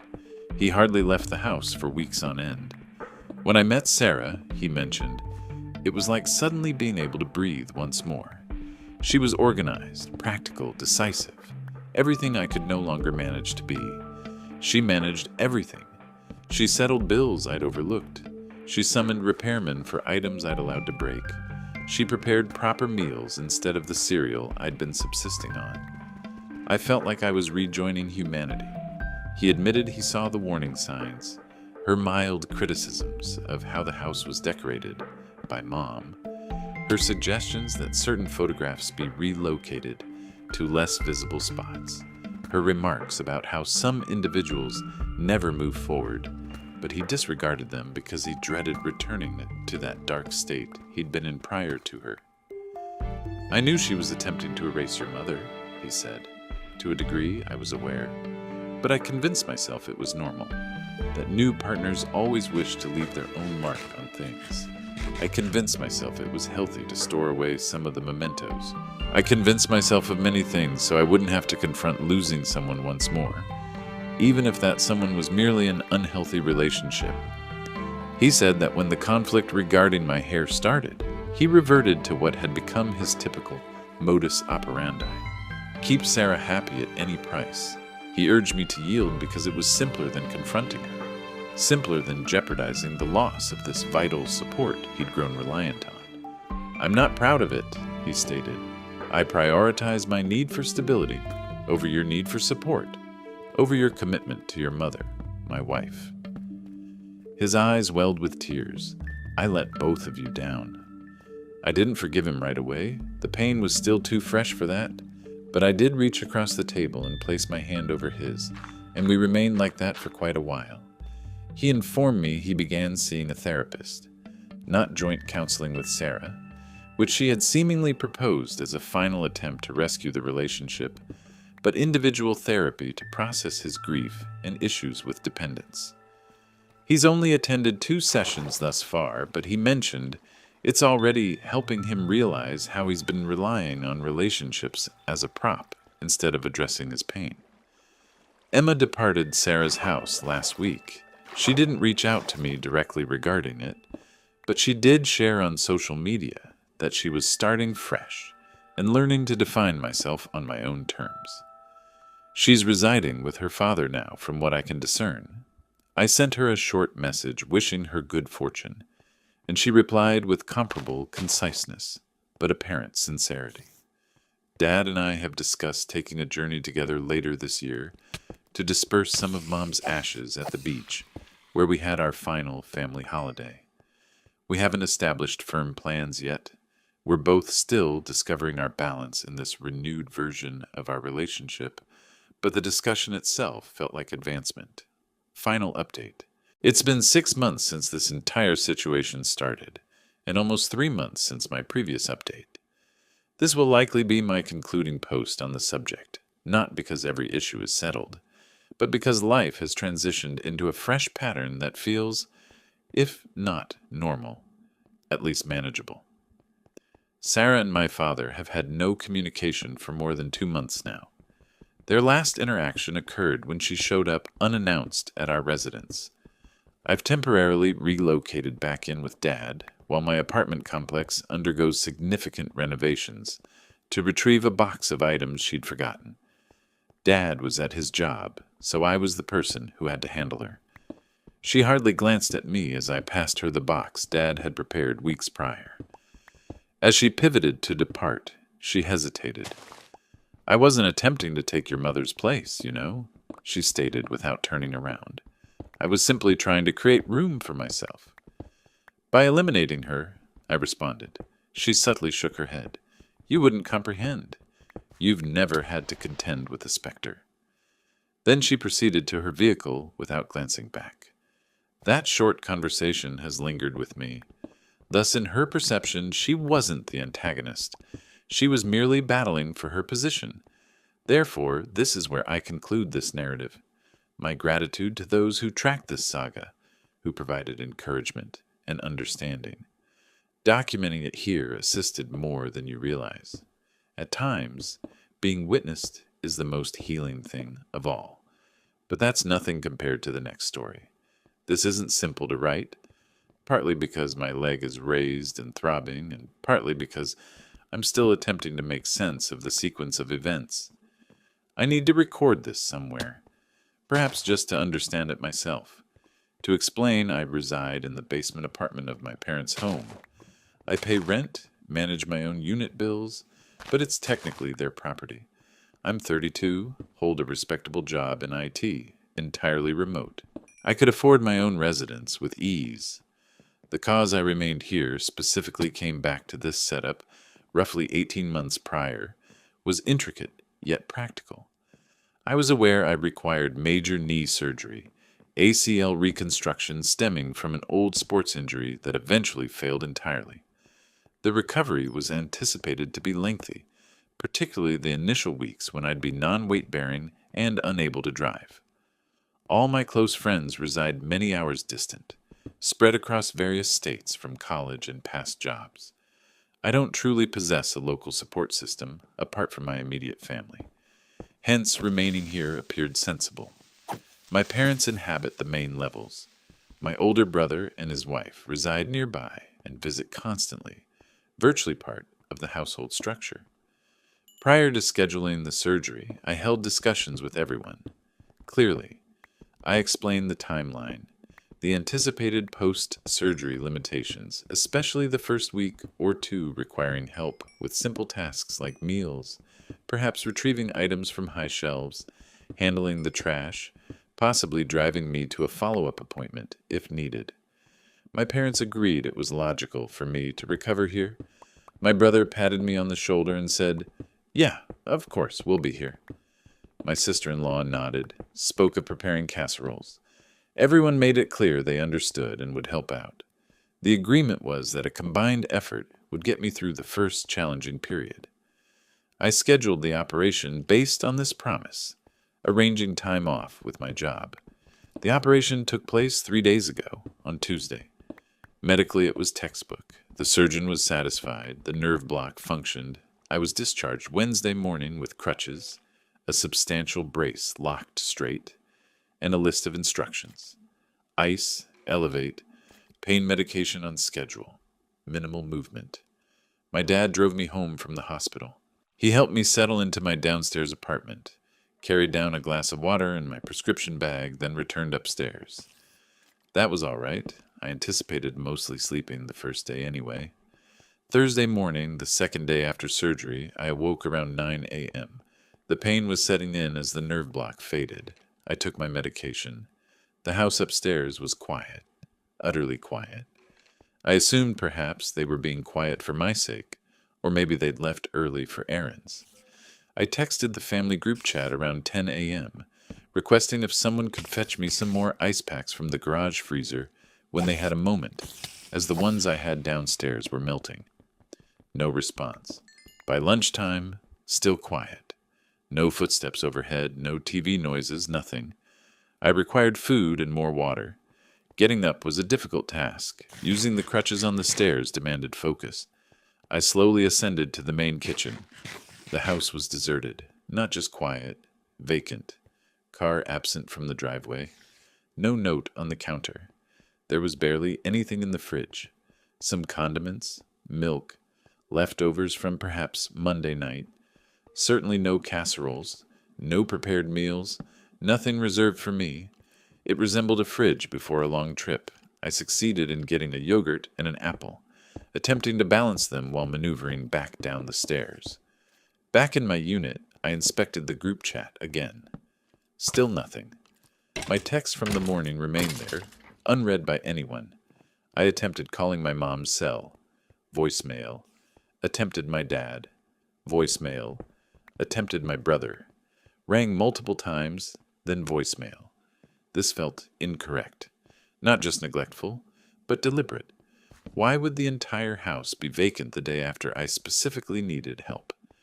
I opened Instagram, more out of habit than any other reason.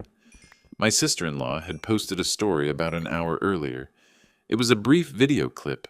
Snow-covered trees outside a sizable window. Inside, my parents, my brother and she, holding mugs, laughing around a fireplace. The caption read, "Surprise getaway. Needed this. Ski trip family time." They were in a cabin, several hours away, judging by the scenery, typical of the mountain resorts in the neighboring state. They left Wednesday, probably right after my dad dropped me off. Or perhaps even while I was still sleeping off the anesthesia haze. They planned a ski trip, booked it, packed for it, and departed without a word, knowing I was incapacitated in the basement. I just stared at the screen. Then I texted the group chat again. Something direct. Did anyone forget I just had surgery yesterday and can barely walk? Nothing. For about 2 hours, nothing. Then my phone rang. It was my brother. I answered instantly. He didn't sound worried. He sounded annoyed. He asked what my issue was. I began to explain, my voice likely trembling, about being alone, needing assistance, the agreement.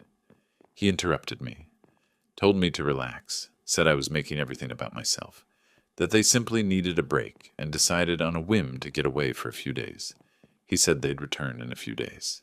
He told me not to make them feel guilty for trying to enjoy a short vacation. Before I could reply, he said he had to leave. Signal was poor and hung up. That call made things clear in a way the silence hadn't. This wasn't an accident. It was a decision. They knew. They simply didn't consider it important enough to change their arrangements or even let me know. The past 2 days have been tough. My leg is swollen and aching. Moving about is tiring and hazardous. Last evening, I almost fell attempting to get a glass of water from my mini fridge. My crutch slid on the rug. Reaching my pain medication on the nightstand demands twisting in a manner that jolts my knee. I've been ordering meal delivery, but getting the bags down the basement steps is a struggle. I have to hop down backwards, one step at a time, pulling the bag along. One driver left a heavier order with several drinks at the top of the steps, and I simply couldn't handle it. I wound up leaving it there overnight. The garbage is accumulating by my door since I cannot carry the container up the exterior steps. The recycling bag overturned this morning, as I cannot carry the container up the exterior steps. The recycling bag overturned this morning. It's simply lying there. At some point yesterday afternoon, stuck on the sofa, gazing at the ceiling, I began considering all the tasks I handle around here. Not relational matters, but practical ones. I opened a notes application on my phone. I began listing them exactly as they occurred to me. It wasn't about tallying points at first. It was merely filling the quiet, trying to grasp my true role in this household beyond covering my basement rent. I pay for the family Netflix premium plan, have for 3 years. I pay for the Spotify family account. I often add $50 or $100 to the grocery bill when my mom indicates finances are tight, typically by transferring money to her account after she shops. This occurs perhaps twice a month. Last autumn, the garage door sensor was malfunctioning. Dad received a quote for $300 to replace it. I spent an afternoon troubleshooting, discovered the alignment was off, fixed it with a wrench and level. It took maybe 90 minutes. No charge mentioned, no real thanks beyond a grunt. My dad was disputing a health insurance claim denial. The paperwork was intricate. I spent 2 evenings organizing the documents, drafting the appeal letter based on the policy specifics, and demonstrating how to submit it through the online portal. My mom acquired a new smartphone and couldn't comprehend the mobile banking app. I sat with her for over an hour, setting it up, explaining security features, guiding her through a deposit. I mow the lawn every 2 weeks from spring through fall because my dad's back troubles him. He owns the mower, I provide the labor. I cleaned the gutters last October. It's a 2-story house taking most of a Saturday. My brother's work laptop unexpectedly failed a few months ago. He utilized my personal high-spec laptop for nearly a month while awaiting his replacement, frequently needing it during times I would normally use it myself. I adjusted my own work schedule around his requirements, setting up and troubleshooting the house Wi-Fi network whenever it malfunctions. That responsibility falls to me. Handling any tech support calls for the shared internet or TV service because I comprehend that material. The list grew longer than I anticipated, and upon reviewing it, none of it was requested with an offer of payment. None of it was particularly recognized beyond the instant it was resolved. It was merely absorbed, expected. I haven't been residing with my family in a reciprocal arrangement. I've been living here as embedded, unpaid, on-call tech support, household maintenance, and an occasional financial fallback. The agreement for surgery assistance wasn't about familial care. It was just another chore they presumed I'd manage mostly myself, while they offered minimal, convenient support. And when something more appealing arose for them, that minimal support was immediately retracted without warning. I don't know what will occur when they return, but the list is still on my phone, and the quiet down here has granted me ample time to reflect on its significance. Update 1. It's now Friday, day 10 post-surgery. No one has returned yet. The house above me remains empty and silent. The family group chat has had no activity since the texts I sent that went unanswered last week. No calls. No individual messages checking in. My recovery is making progress, I suppose, but not as quickly as it ought to. The pain got much worse around day 5 or 6, mainly because regular icing wasn't possible anymore. I used up the effective gel ice packs that could wrap around my knee, and going up and down the stairs to the main freezer multiple times a day wasn't practical. Carrying a rigid, frozen block of ice down steep basement stairs while on crutches seemed like an invitation for another injury. For a couple of days I was using a bag of frozen peas, then a bag of frozen corn, exchanging them when they melted. It's far from perfect. The swelling hasn't reduced as much as the physical therapist probably anticipates. Eating has been hit or miss. Sometimes the task of making something easy, like toast or sandwich, and then figuring out how to carry it back down without spilling it or falling, simply feels overwhelming. Crutches take up both hands. Balancing a plate is difficult, so I've missed meals or just eaten protein bars I had put aside. The pile of takeout containers and food wrappers near my door piled up until yesterday, when I succeeded in combining it into one larger bag. Getting that bag up the exterior basement steps took 3 tries, pausing to rest each time. The recycling bag that tipped over, it remains there. Bending down that far causes sharp pain to shoot up my leg. The place has a faint smell of old food and stagnant air. Yesterday afternoon, Thursday, my phone vibrated. A text message came from my mom. It read, "Hope you're okay. Let us know if you need anything." That was all. 7 days after they left me post-surgery for a ski trip, 6 days after my brother told me to stop making them feel guilty, this was the entire communication. No apology. No explanation for their prolonged absence. They were meant to be back Sunday or Monday, and it's now Thursday. No acknowledgement of the predicament they left me in. Simply a bland, passive, cover-your-bases message. It felt like something you'd send to a far-off cousin you heard wasn't feeling well. I stared at it for perhaps 5 minutes. Then I set the phone down. I didn't answer. I still haven't. There's nothing constructive to say in response to that message. The absence of a reply, coupled with the persistent physical discomfort and the absolute quiet, spurred a different course of action. It wasn't angry or rash. I retrieved my laptop, leaned back more comfortably on the couch, and began logging into various online accounts. Not social media. Utility accounts, subscription services, shared platforms, the things I oversee or pay for, the items on the list I made last week. I didn't delete accounts or alter passwords to exclude anyone. I just began separating myself. I logged into Netflix, located the billing details section, canceled the subscription. It continues until the close of the present billing period, May 1st.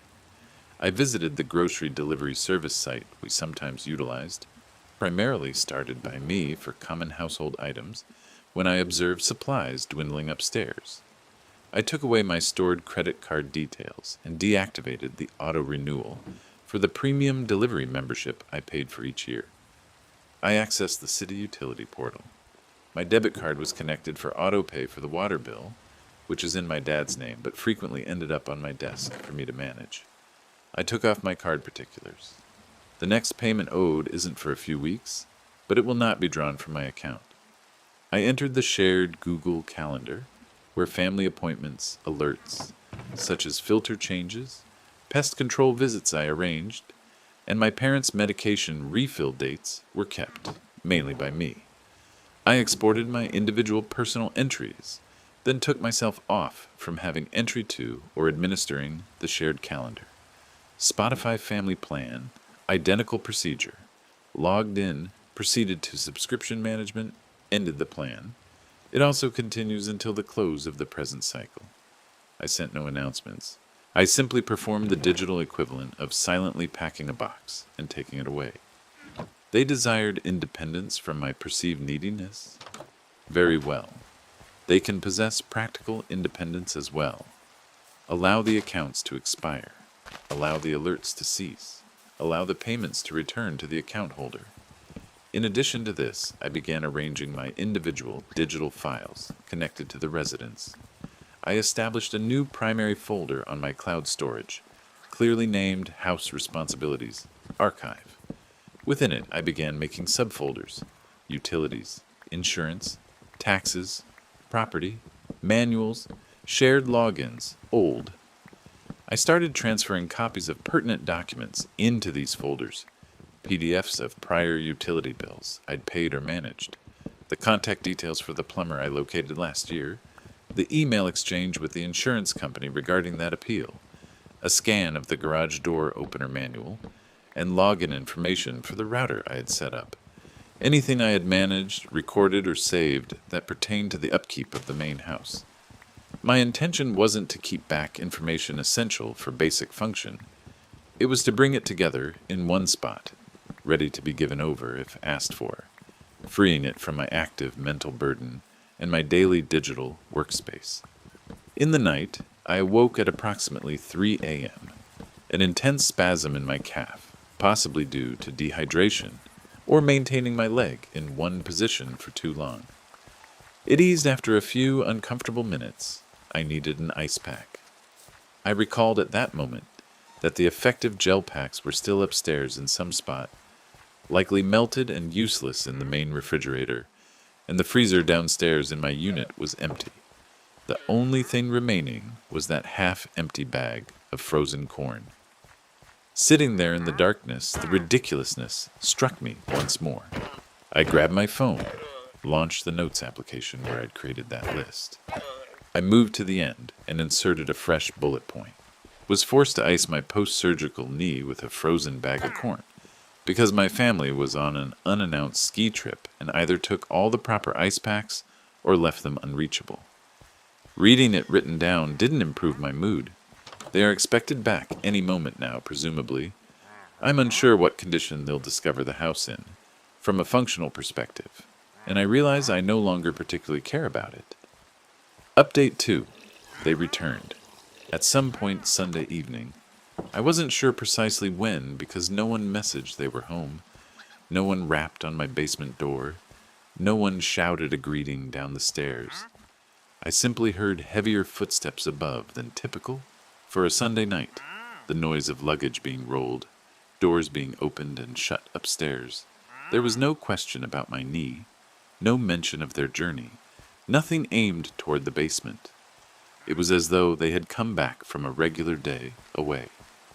Monday morning was quiet at first. Then at approximately 10 a.m., my phone vibrated. A message from my brother. Why isn't the storage code operating? Have to retrieve the summer tires. I read it and removed the notification. I hadn't altered the code. I was simply the one who previously monitored it and reminded everyone else. The login information for the storage company's online portal, where the code was likely obtainable, was probably in an older email thread I hadn't yet sent to the House Responsibilities Archive. Or perhaps not. It wasn't my issue to resolve. Several hours later, at about 2 p.m., my phone rang. My mom. I allowed it to go to voicemail. The message she left was short. Hi, honey. The thermostat seems stuck on the nighttime setting. Can you take a look when you have a chance? It's kind of chilly up here. I removed the voicemail. The smart thermostat was connected to an app account I'd set up using one of my secondary email addresses, an account I'd signed out of and taken my access away from last week. Later that afternoon, I carefully went upstairs to refill my water bottle. A folded piece of paper lay on the landing at the top of my stairs. My dad's handwriting read, "Did the Wi-Fi go out? Internet not working on my computer." I picked it up, took it downstairs, and placed it in my recycling bin, the one that's still waiting to be emptied. The Wi-Fi hadn't stopped working. However, the bill, linked to an autopay from an account I no longer oversaw, might be past due. Or maybe the router required a reset, a job I typically handled. I didn't reply to any of it. All through Monday, I carried on with the silent separation. Signed out of the shared cloud storage account where family photos were saved, utilizing storage space I paid for. Took off my profile from the family plan on the streaming music service. Disconnected my personal library card from the app my mom employed to borrow ebooks because she couldn't recall her own login. Tuesday afternoon, the confrontation began. At about 4 p.m., there was a knock on my basement door. Before I could even speak, the door opened and my mom came in. She didn't inquire about my well-being. She appeared agitated. She inquired if I could kindly just resolve the utilities matters because the internet wasn't functioning. The thermostat was incorrect, and she couldn't access the library app. I informed her, maintaining a steady voice, that I was no longer overseeing any of those concerns. She blinked, stated I was overreacting to their brief trip. She mentioned it wasn't a significant issue. I conveyed that being deserted after major was not a significant issue. I conveyed that being deserted after major surgery was a significant issue. I informed her I required her to vacate my area. She began to say something about how she was merely attempting to maintain peace for everyone by not creating a stir before the trip, and that I ought to have spoken up if I was concerned. I interrupted her. I reminded her I had said something numerous times before the surgery concerning the need for assistance. And I messaged the day after, the one questioning if they forgot I was alive. Her explanation was incoherent. She hesitated, then spun and exited, drawing the door shut behind her without uttering another sound. She was still speaking, mid-sentence about needing the internet for banking, as she headed up the stairs. The brief calm endured just a few hours. Around 8 p.m. Tuesday night, my basement door burst open. No knock this time. My brother stormed in. He didn't ask. He accused. Began yelling about the house falling apart. Stated the internet was down, said the thermostat was broken and it was cold. Claimed the storage unit code wasn't working and he made a pointless trip over there. He demanded to know what I had done. Something in me broke then. I shouted about the years of repairing things, paying for things, managing things without a word of thanks, always being the go-to problem solver. I asked him when anyone upstairs had last thought about me or my needs, unless something was broken or a bill needed paying. We argued. It wasn't a discussion. It was simply loud voices, accusations, and deflections. He accused me of intentionally sabotaging things. I told him I simply stopped doing tasks that were never mine to begin with. He said I was suddenly acting like a stranger, being difficult and hostile. That line hit me. I looked at him standing there red-faced and furious because his conveniences were interrupted, and I replied, my voice low again, "Then don't expect me to act like family." He gazed at me for a second, then turned abruptly and stormed back out, slamming the basement door hard. No resolution was reached. No understanding was reached. But the atmosphere in the house changed after that. It's Wednesday evening now. Upstairs, things are audibly dysfunctional. I can hear fragments of arguments. The trash bins at the curb didn't get picked up today because no one put them out last night, something I normally handled. The printer is offline, the lawn is looking overgrown. The grocery delivery I would arrange for Tuesdays never arrived, naturally. Everything up there seems to be operating more slowly, encountering minor issues, requiring effort that was formerly unnoticed because I handled it. No one has apologized yet. This is my life now, but I finally gave in and reached out to a friend who lives a few hours away to pick me up. He was appalled by what I experienced, so he said he will come tomorrow itself. I'll update again if anything important occurs. The final story for today. Hello. I'm posting this because I need to express it, and I'm unsure where else to share it, using a throwaway for clear reasons. I'm 27 now, male. The events I'm about to describe started unfolding when I was much younger, but the main incident occurred when I was 17. My biological parents divorced when I was 9 years old. It wasn't amicable. There were arguments about assets, custody schedules, the usual things that happen. Custody ended up being primarily with my mother. I saw my dad on alternating weekends and some holidays.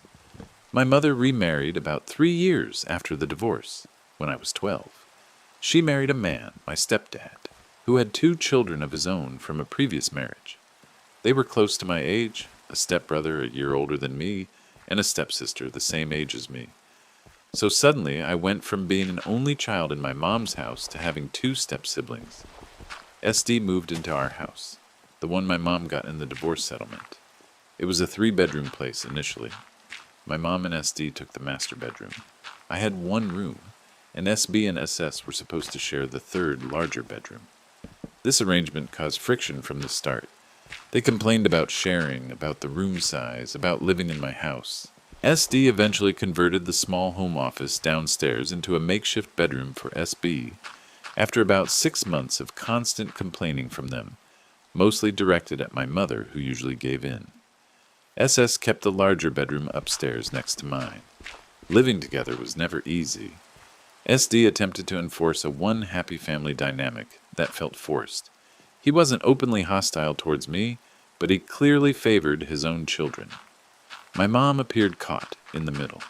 She often tried to appease SB and SS, sometimes at my expense. Small things accumulated. My belongings would disappear from my room or common areas, only to reappear later in SB's or SS's possession, usually broken or used. When I mentioned this, the response was usually that I was being sensitive, or that I must have misplaced things, or that SBSS had just borrowed them. My mom rarely supported me. She'd sigh and tell me to try harder to get along or to keep my things more secure. School events were another source of tension. My mom and SD attended things for SB and SS, but often cited scheduling conflicts for my events, even simple parent-teacher meetings. My dad attended everything he could on his end, but he lived about an hour away, making weekday events challenging. SD made remarks about my academic performance compared to his kids, usually highlighting areas where they supposedly did better, even if it wasn't factually accurate. He once commented during dinner that it was a shame my grades weren't as naturally strong as SB's, even though I consistently had a higher GPA. My mom didn't oppose him. The step-siblings themselves treated me with indifference bordering on disdain when SD and my mom weren't around. They excluded me from activities, made cutting remarks about my dad, my appearance, my hobbies. They often showed a different side to their father and my mother, behaving politely, or at least neutrally, when they were present. I soon realized that complaining directly about SB or SS only led to me being labeled a troublemaker or incapable of adapting. My mom told me several times I needed to be less isolated and make more effort with them. My biological father died unexpectedly from a heart attack when I was 15. This was devastating. He was my primary support outside of the strained home environment. His death also ended the weekend visits, and I was in the house with my mom, SD, SB, and SS constantly, apart from holidays with my paternal grandparents. The atmosphere grew more difficult after his passing. It felt like any safeguard I had was gone. My mom was grieving but also appeared overwhelmed. SD, SB, and SS offered very few condolences. SB actually remarked that at least now custody weekends wouldn't disrupt family plans just a few weeks after the funeral. I told my mom about this, who told SB it was unsuitable, but there were no actual repercussions beyond that short verbal reprimand. My paternal grandparents offered me a place to live with them after my dad died, but my mom declined, stating she needed me there, and it wouldn't seem proper. Over the next 2 years, things gradually worsened. SB got into minor trouble at school, such as skipping class or getting caught smoking. SD usually downplayed these incidents. SS became very focused on social status and often made comments comparing our family's finances or possessions negatively to her friends' families. I retreated more into my schoolwork and hobbies, spending most of my time in my room or at a friend's home. The summer I turned 17, my mom and SD planned a week-long anniversary trip, leaving me, SB, now 18, and SS, 17, at home alone. My paternal grandparents offered for me to stay with them, but my mom insisted it would be fine, that we were old enough, and that leaving me behind while SB and SS stayed would create unnecessary drama. She left emergency contacts, money for food, and instructions. The first couple of days were quiet. SB and SS mostly ignored me, had friends over, ordered pizza. I kept to myself. On the third night, they had a larger group of friends over. There was loud music, drinking. I saw beer cans and liquor bottles. They must have gotten someone to buy for them. I stayed in my room with the door locked. Around midnight, the noise quieted as most of their friends left. Later that night, maybe 2 a.m., I heard a commotion downstairs. I stayed put initially. Then I heard SS scream my name, followed by shouting. Against my better judgment, I unlocked my door and went to the stairs. SB and SS were in the hallway downstairs. SS was crying, holding her arm. SB was shouting that I had pushed her down the stairs. I hadn't left my room. I told them that. SB advanced towards the stairs, yelling accusations. SS was sobbing, saying I came out of my room when she was walking past, yelled something about the noise, and shoved her. She claimed she fell down the last few steps. It was completely fabricated. I hadn't been near the hallway. I suspect she likely tripped or fell while drunk or fooling around with SB or one of their remaining friends. I think one or two were still there, but hiding or staying quiet in the living room. SB grabbed the house phone and called SD and my mom. He put the phone on speaker. I heard him tell them, his voice shaking with fake rage, that I had attacked SS, pushed her down the stairs because I was angry about them having friends over. SS added, crying, that her arm hurt badly, and she thought I broke it. She said I had been muttering about them all night. My mom got on the phone. She didn't ask for my side. She immediately started yelling at me, calling me vicious, asking how I could do such a thing. I tried to explain I was in my room, that they were lying. She cut me off. She said she knew I was jealous of SB and SS, that I always had been. She called me a fucking failure who couldn't stand seeing them happy. She told SD she was right, that I had deep-seated issues.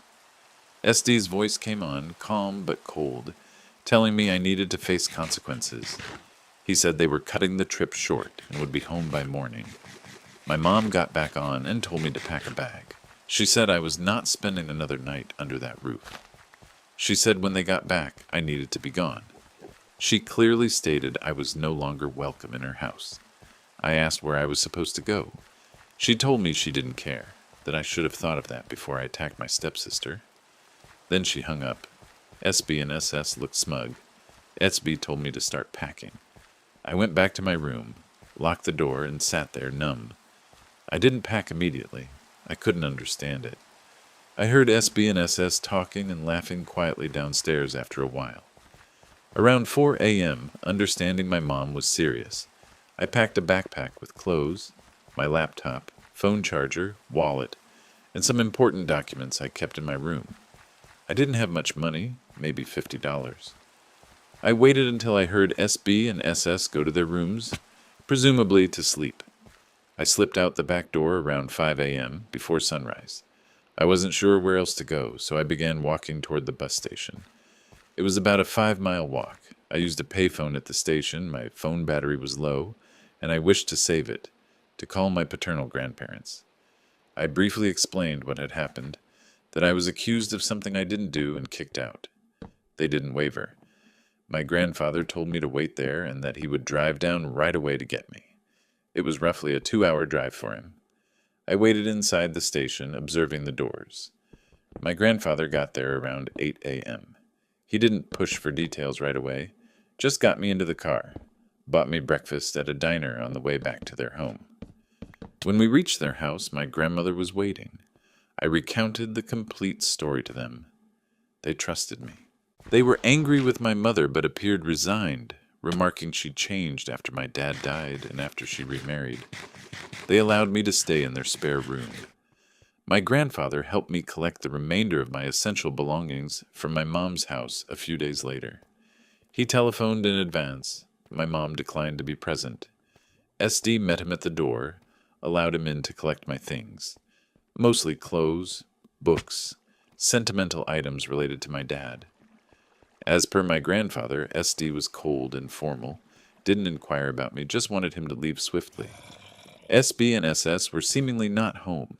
My mom never contacted me. She didn't attempt to reach me through my grandparents either. My stepsister's arm wasn't broken. My grandfather learned from a neighbor it was merely bruised. The story they told neighbors and family friends was that I had anger issues and assaulted SS without provocation. My grandparents helped me enroll in the local high school near their home for my senior year. It was disruptive, but I coped. They weren't wealthy, relying on pensions and Social Security, but they supported me completely. I got a part-time job after school and on weekends to help cover my expenses and save for college. I completed high school. My mom did not attend my graduation. I had zero contact with her. SD, SB, or SS. The 10 years following that incident were focused on building my own life, entirely separate from my mother and her new family. I stayed with my grandparents through community college, holding multiple jobs. They helped as much as they could, but finances were tight. I eventually transferred to a state university. Taking out loans and continuing to work, I studied computer science. After graduating, I got a job. I moved to a different city for the job. I worked hard, paid off my student loans aggressively, and eventually began doing well financially. I bought my own condo a couple of years ago. My grandparents are aging but are still managing in their home.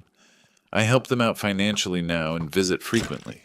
They remain my only true family connection.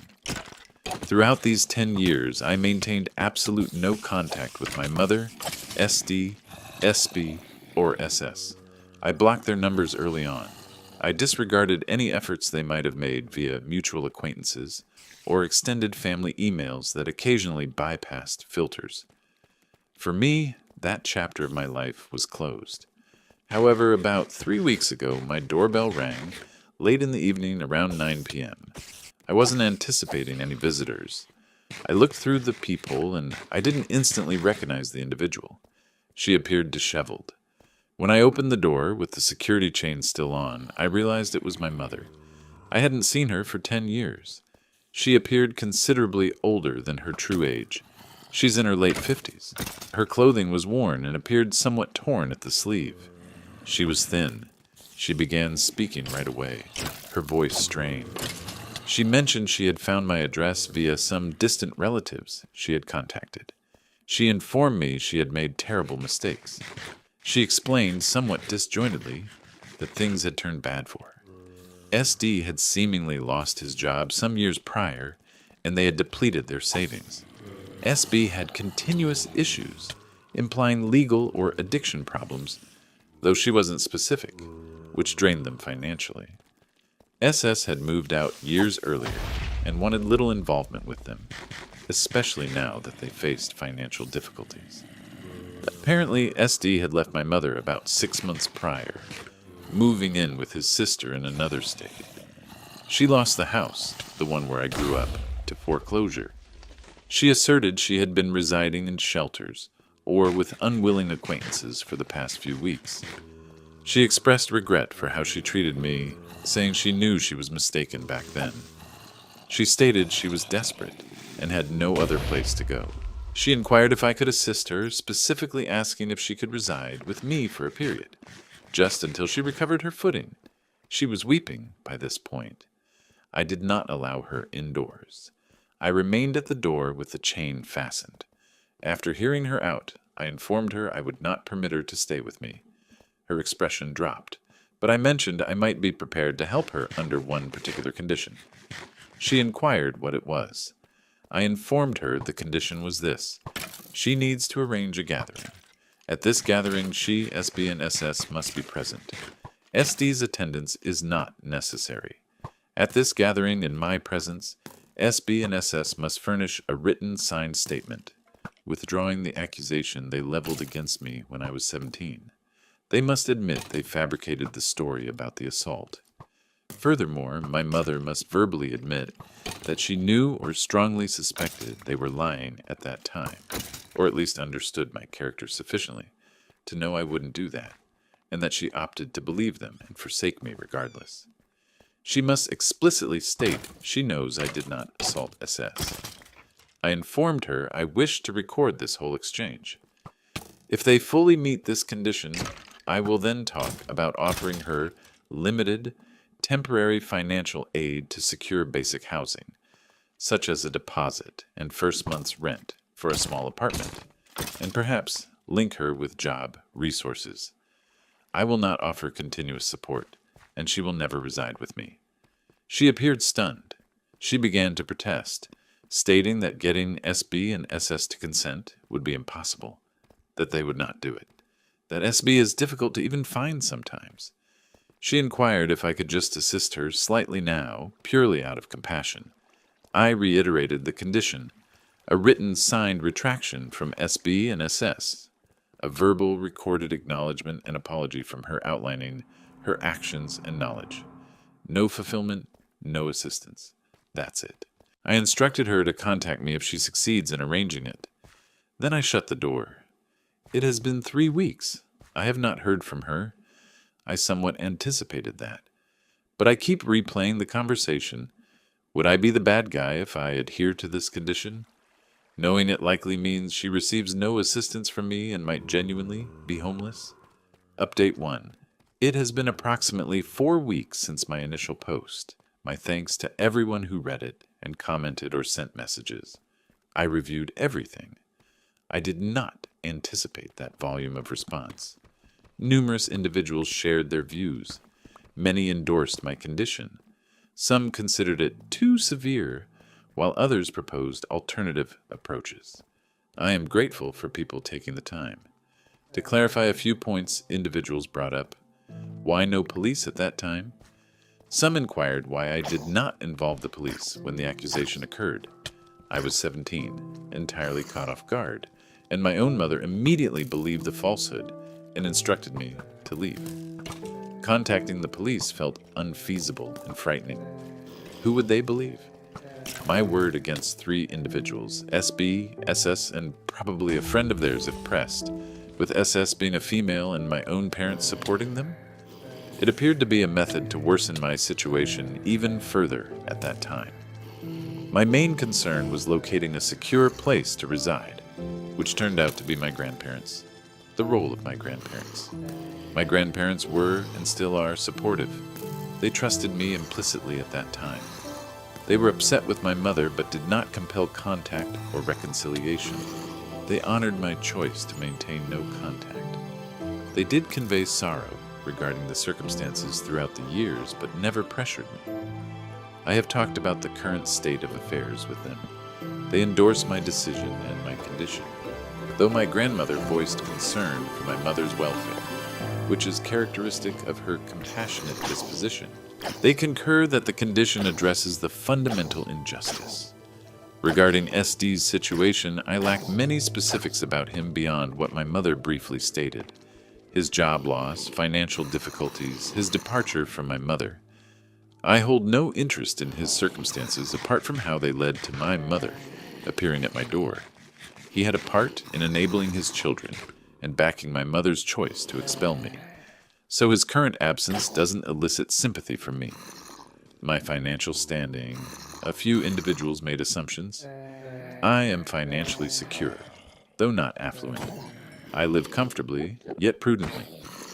Purchasing a condo was a significant objective accomplished through years of saving. Any assistance I provide would be meticulously budgeted, and certainly not an open-ended commitment. The condo is a 1-bedroom unit. Having another person reside here is neither practical nor wanted. Reviewing the comments and reflecting on the situation reinforced my position. The fundamental problem isn't merely that my mother requires assistance presently. It's the cause of our relationship's termination, and why she believes she has a right to request my help after a decade of silence that came after her clear rejection and support of a false accusation. The situation wasn't a minor adolescent disagreement. It was an intentional action that resulted in my homelessness at 17, directly after my father's death. Her immediate belief in the lie and her cruel words, "fucking failure," were choices she made. Her immediate belief in the lie and her cruel words, fucking failure, were choices she made. SD, SB, and SS likewise made their decisions. The condition I established wasn't about retribution, although some commenters interpreted it that way. It was about establishing a fundamental basis of truth. Without recognizing what truly occurred and their parts in it, there's no basis for any sort of interaction, much less for me offering material assistance. Her appearing impoverished does not nullify the past or her deeds. It merely alters the power dynamic. Assisting her without confronting the foundational lie and betrayal feels like acceding to her narrative, implicitly excusing actions for which no apology was ever given, and permitting her, SB and SS, to perpetuate the falsehood. I resolved that adhering to the condition was the sole way forward that honored my own history and boundaries. As I noted, 3 weeks went by after I first informed her of the condition and shut the door. Then, around a week ago, which was roughly 3 weeks following her initial appearance, she got in touch with me. She didn't phone. Instead, I got an email from an address I didn't recognize, but the name was hers. The email was concise. She stated she had talked to SS. She asserted SS felt remorseful about how events transpired at that time, but was reluctant to commit anything to paper or be present at a meeting. She asserted SS was concerned about legal issues or bringing up old matters. My mother then penned that she hadn't managed to reach SB at all. She didn't reliably know his current phone number or location, only that he reportedly moved between acquaintances in a different area of the state. My mother then restated her challenging circumstances. She mentioned staying at another shelter that had strict time limits, which were running out. She asked again if I might reconsider, perhaps offering a smaller amount of help without involving SB and SS. She proposed that perhaps just she and I could meet, and she would apologize privately. I responded to her email the following day. My response was similarly brief. I restated the initial condition precisely: a meeting with her, SB and SS all present. Written signed statements from SB and SS withdrawing the assault claim and admitting they had lied. Her own verbal recorded admission of her role and knowledge, including the exact phrases I required about knowing I didn't do it and choosing to abandon me regardless. I made it plain that partial fulfillment, for instance merely her apologizing, or just SS expressing vague regret via email, was unacceptable. The condition remained as stated. Unless and until she could confirm she had arranged precisely that, there was nothing further to discuss regarding assistance. She responded almost immediately to my email. Her tone changed. She wrote that I was being cruel and unreasonable. She accused me of wanting to humiliate her and SB/SS. She said I clearly inherited my father's stubborn streak, an interesting comment, given her previous silence about him. She wrote that she should have known I wouldn't help, that I was cold. She ended the email by saying she would not contact me again, and that I could live with myself, knowing I had turned my back on my own mother in her time of need. I did not respond to that second email. I read it, archived it, and have heard nothing since. That was approximately 6 days ago. So, the outcome is that contact has stopped again.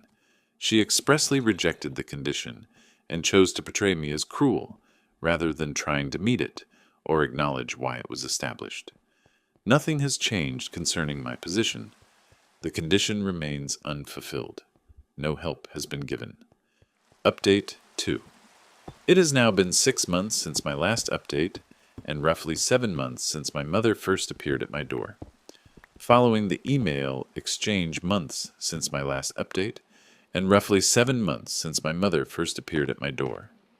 Following the email exchange detailed in my previous update, where my mother refused the condition and accused me of cruelty, there was complete silence for several months. I had no communication from her, nor from SB, SS, or SD. I continued with my life as normal, work, visiting my grandparents, managing my personal affairs. Approximately 2 months ago, so roughly 4 months after the last email exchange, I received a message request on a social media platform I seldom use. It came from my stepsister, SS. I nearly ignored it, but decided to see what it said. The message was brief. She wrote that she heard I had seen our mother and that Mom informed her about my demands. SS wrote that she doesn't clearly recall that night, referring to the night of the accusation, but that she regrets things went so wrong. She then said she is now married, has a young child, and is working to build her own life.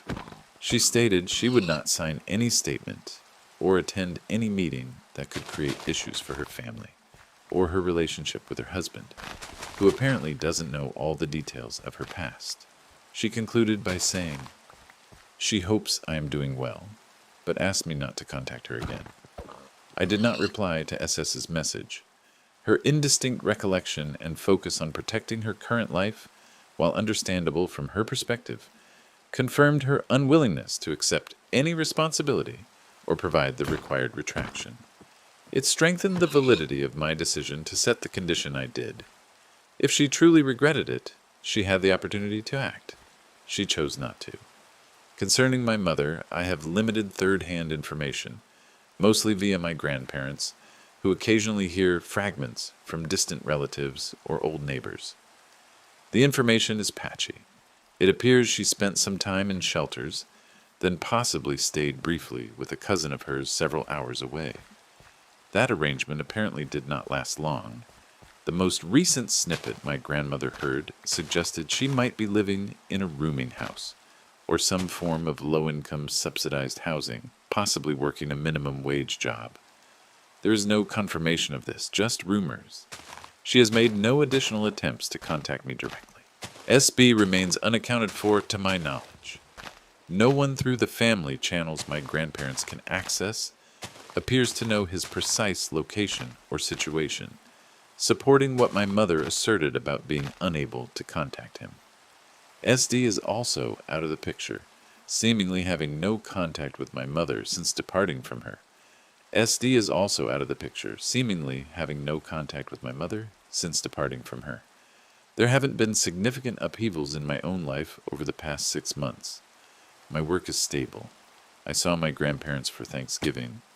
They are doing well, though my grandfather is experiencing some minor health issues. We are monitoring. They asked if I had heard anything further from my mother.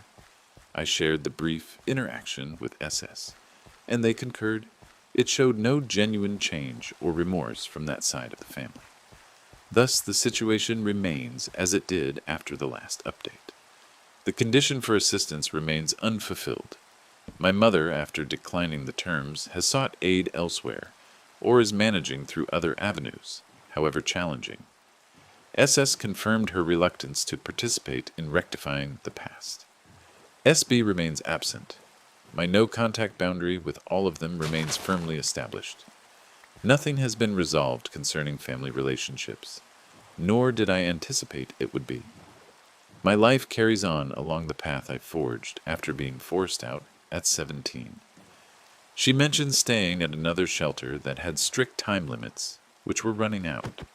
She asked again if I might reconsider, perhaps offering a smaller amount of help without involving SB and SS.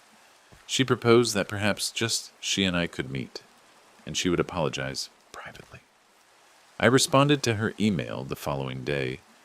My response was similarly brief. I restated the initial condition precisely. A meeting with her, SB, and SS all present. Written signed statements from SB and SS withdrawing the assault claim and admitting they had lied. Her own verbal recorded admission of her role and knowledge, including the exact phrases I required about knowing I didn't do it and choosing to abandon me regardless.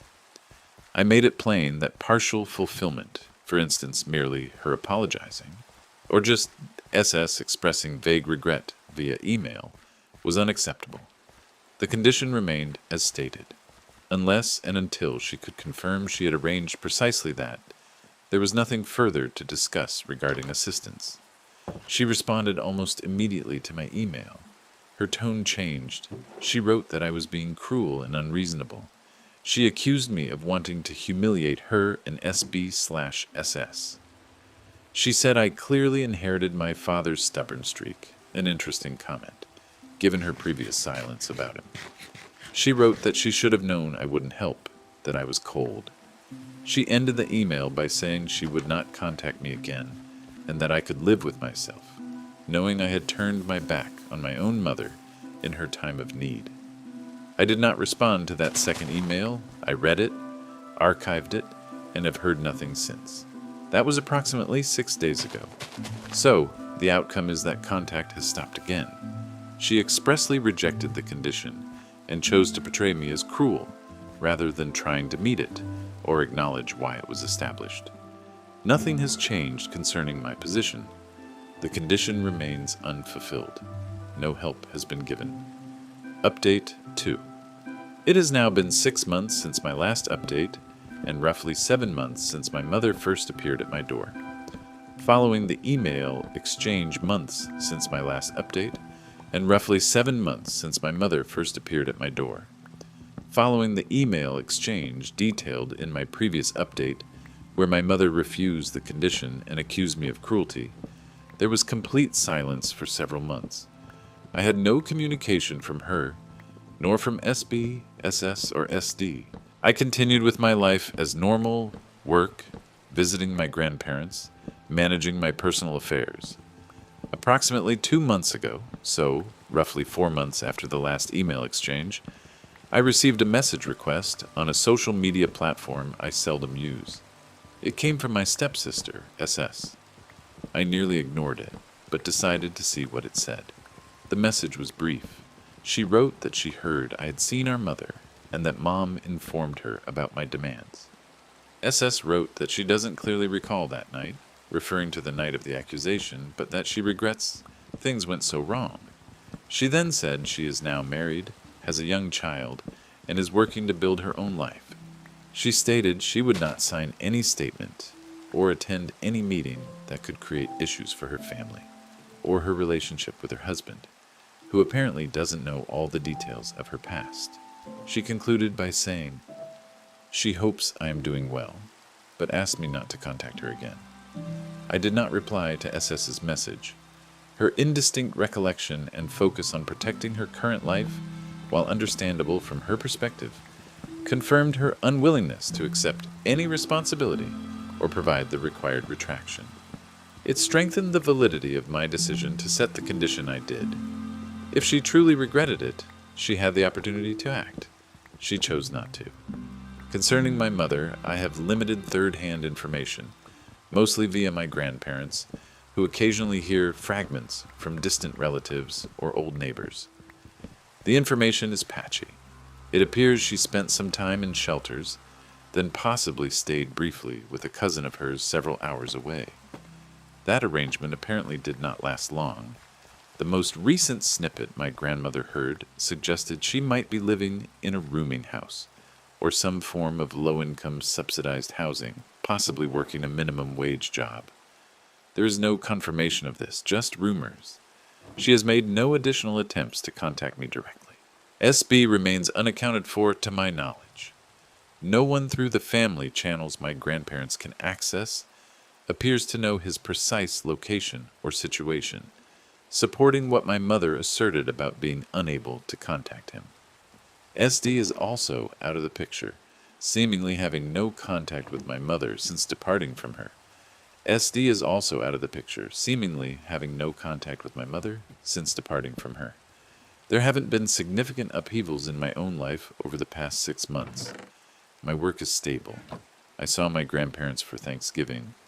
They are doing well, though my grandfather is experiencing some minor health issues we are monitoring. They asked if I had heard anything further from my mother. I shared the brief interaction with SS, and they concurred it showed no genuine change or remorse from that side of the family. Thus, the situation remains as it did after the last update. The condition for assistance remains unfulfilled. My mother, after declining the terms, has sought aid elsewhere, or is managing through other avenues, however challenging. SS confirmed her reluctance to participate in rectifying the past. SB remains absent. My no-contact boundary with all of them remains firmly established. Nothing has been resolved concerning family relationships, nor did I anticipate it would be. My life carries on along the path I forged after being forced out at 17. The door remains closed unless the specific, non-negotiable condition regarding the retraction and acknowledgement is fully met. Given SS and SB's disappearance, the probability of that happening seems effectively zero. That is the current state of affairs. I don't anticipate posting further updates, unless something significant and unexpected changes, which I do not foresee. Thank you again to those who read and offered perspectives earlier.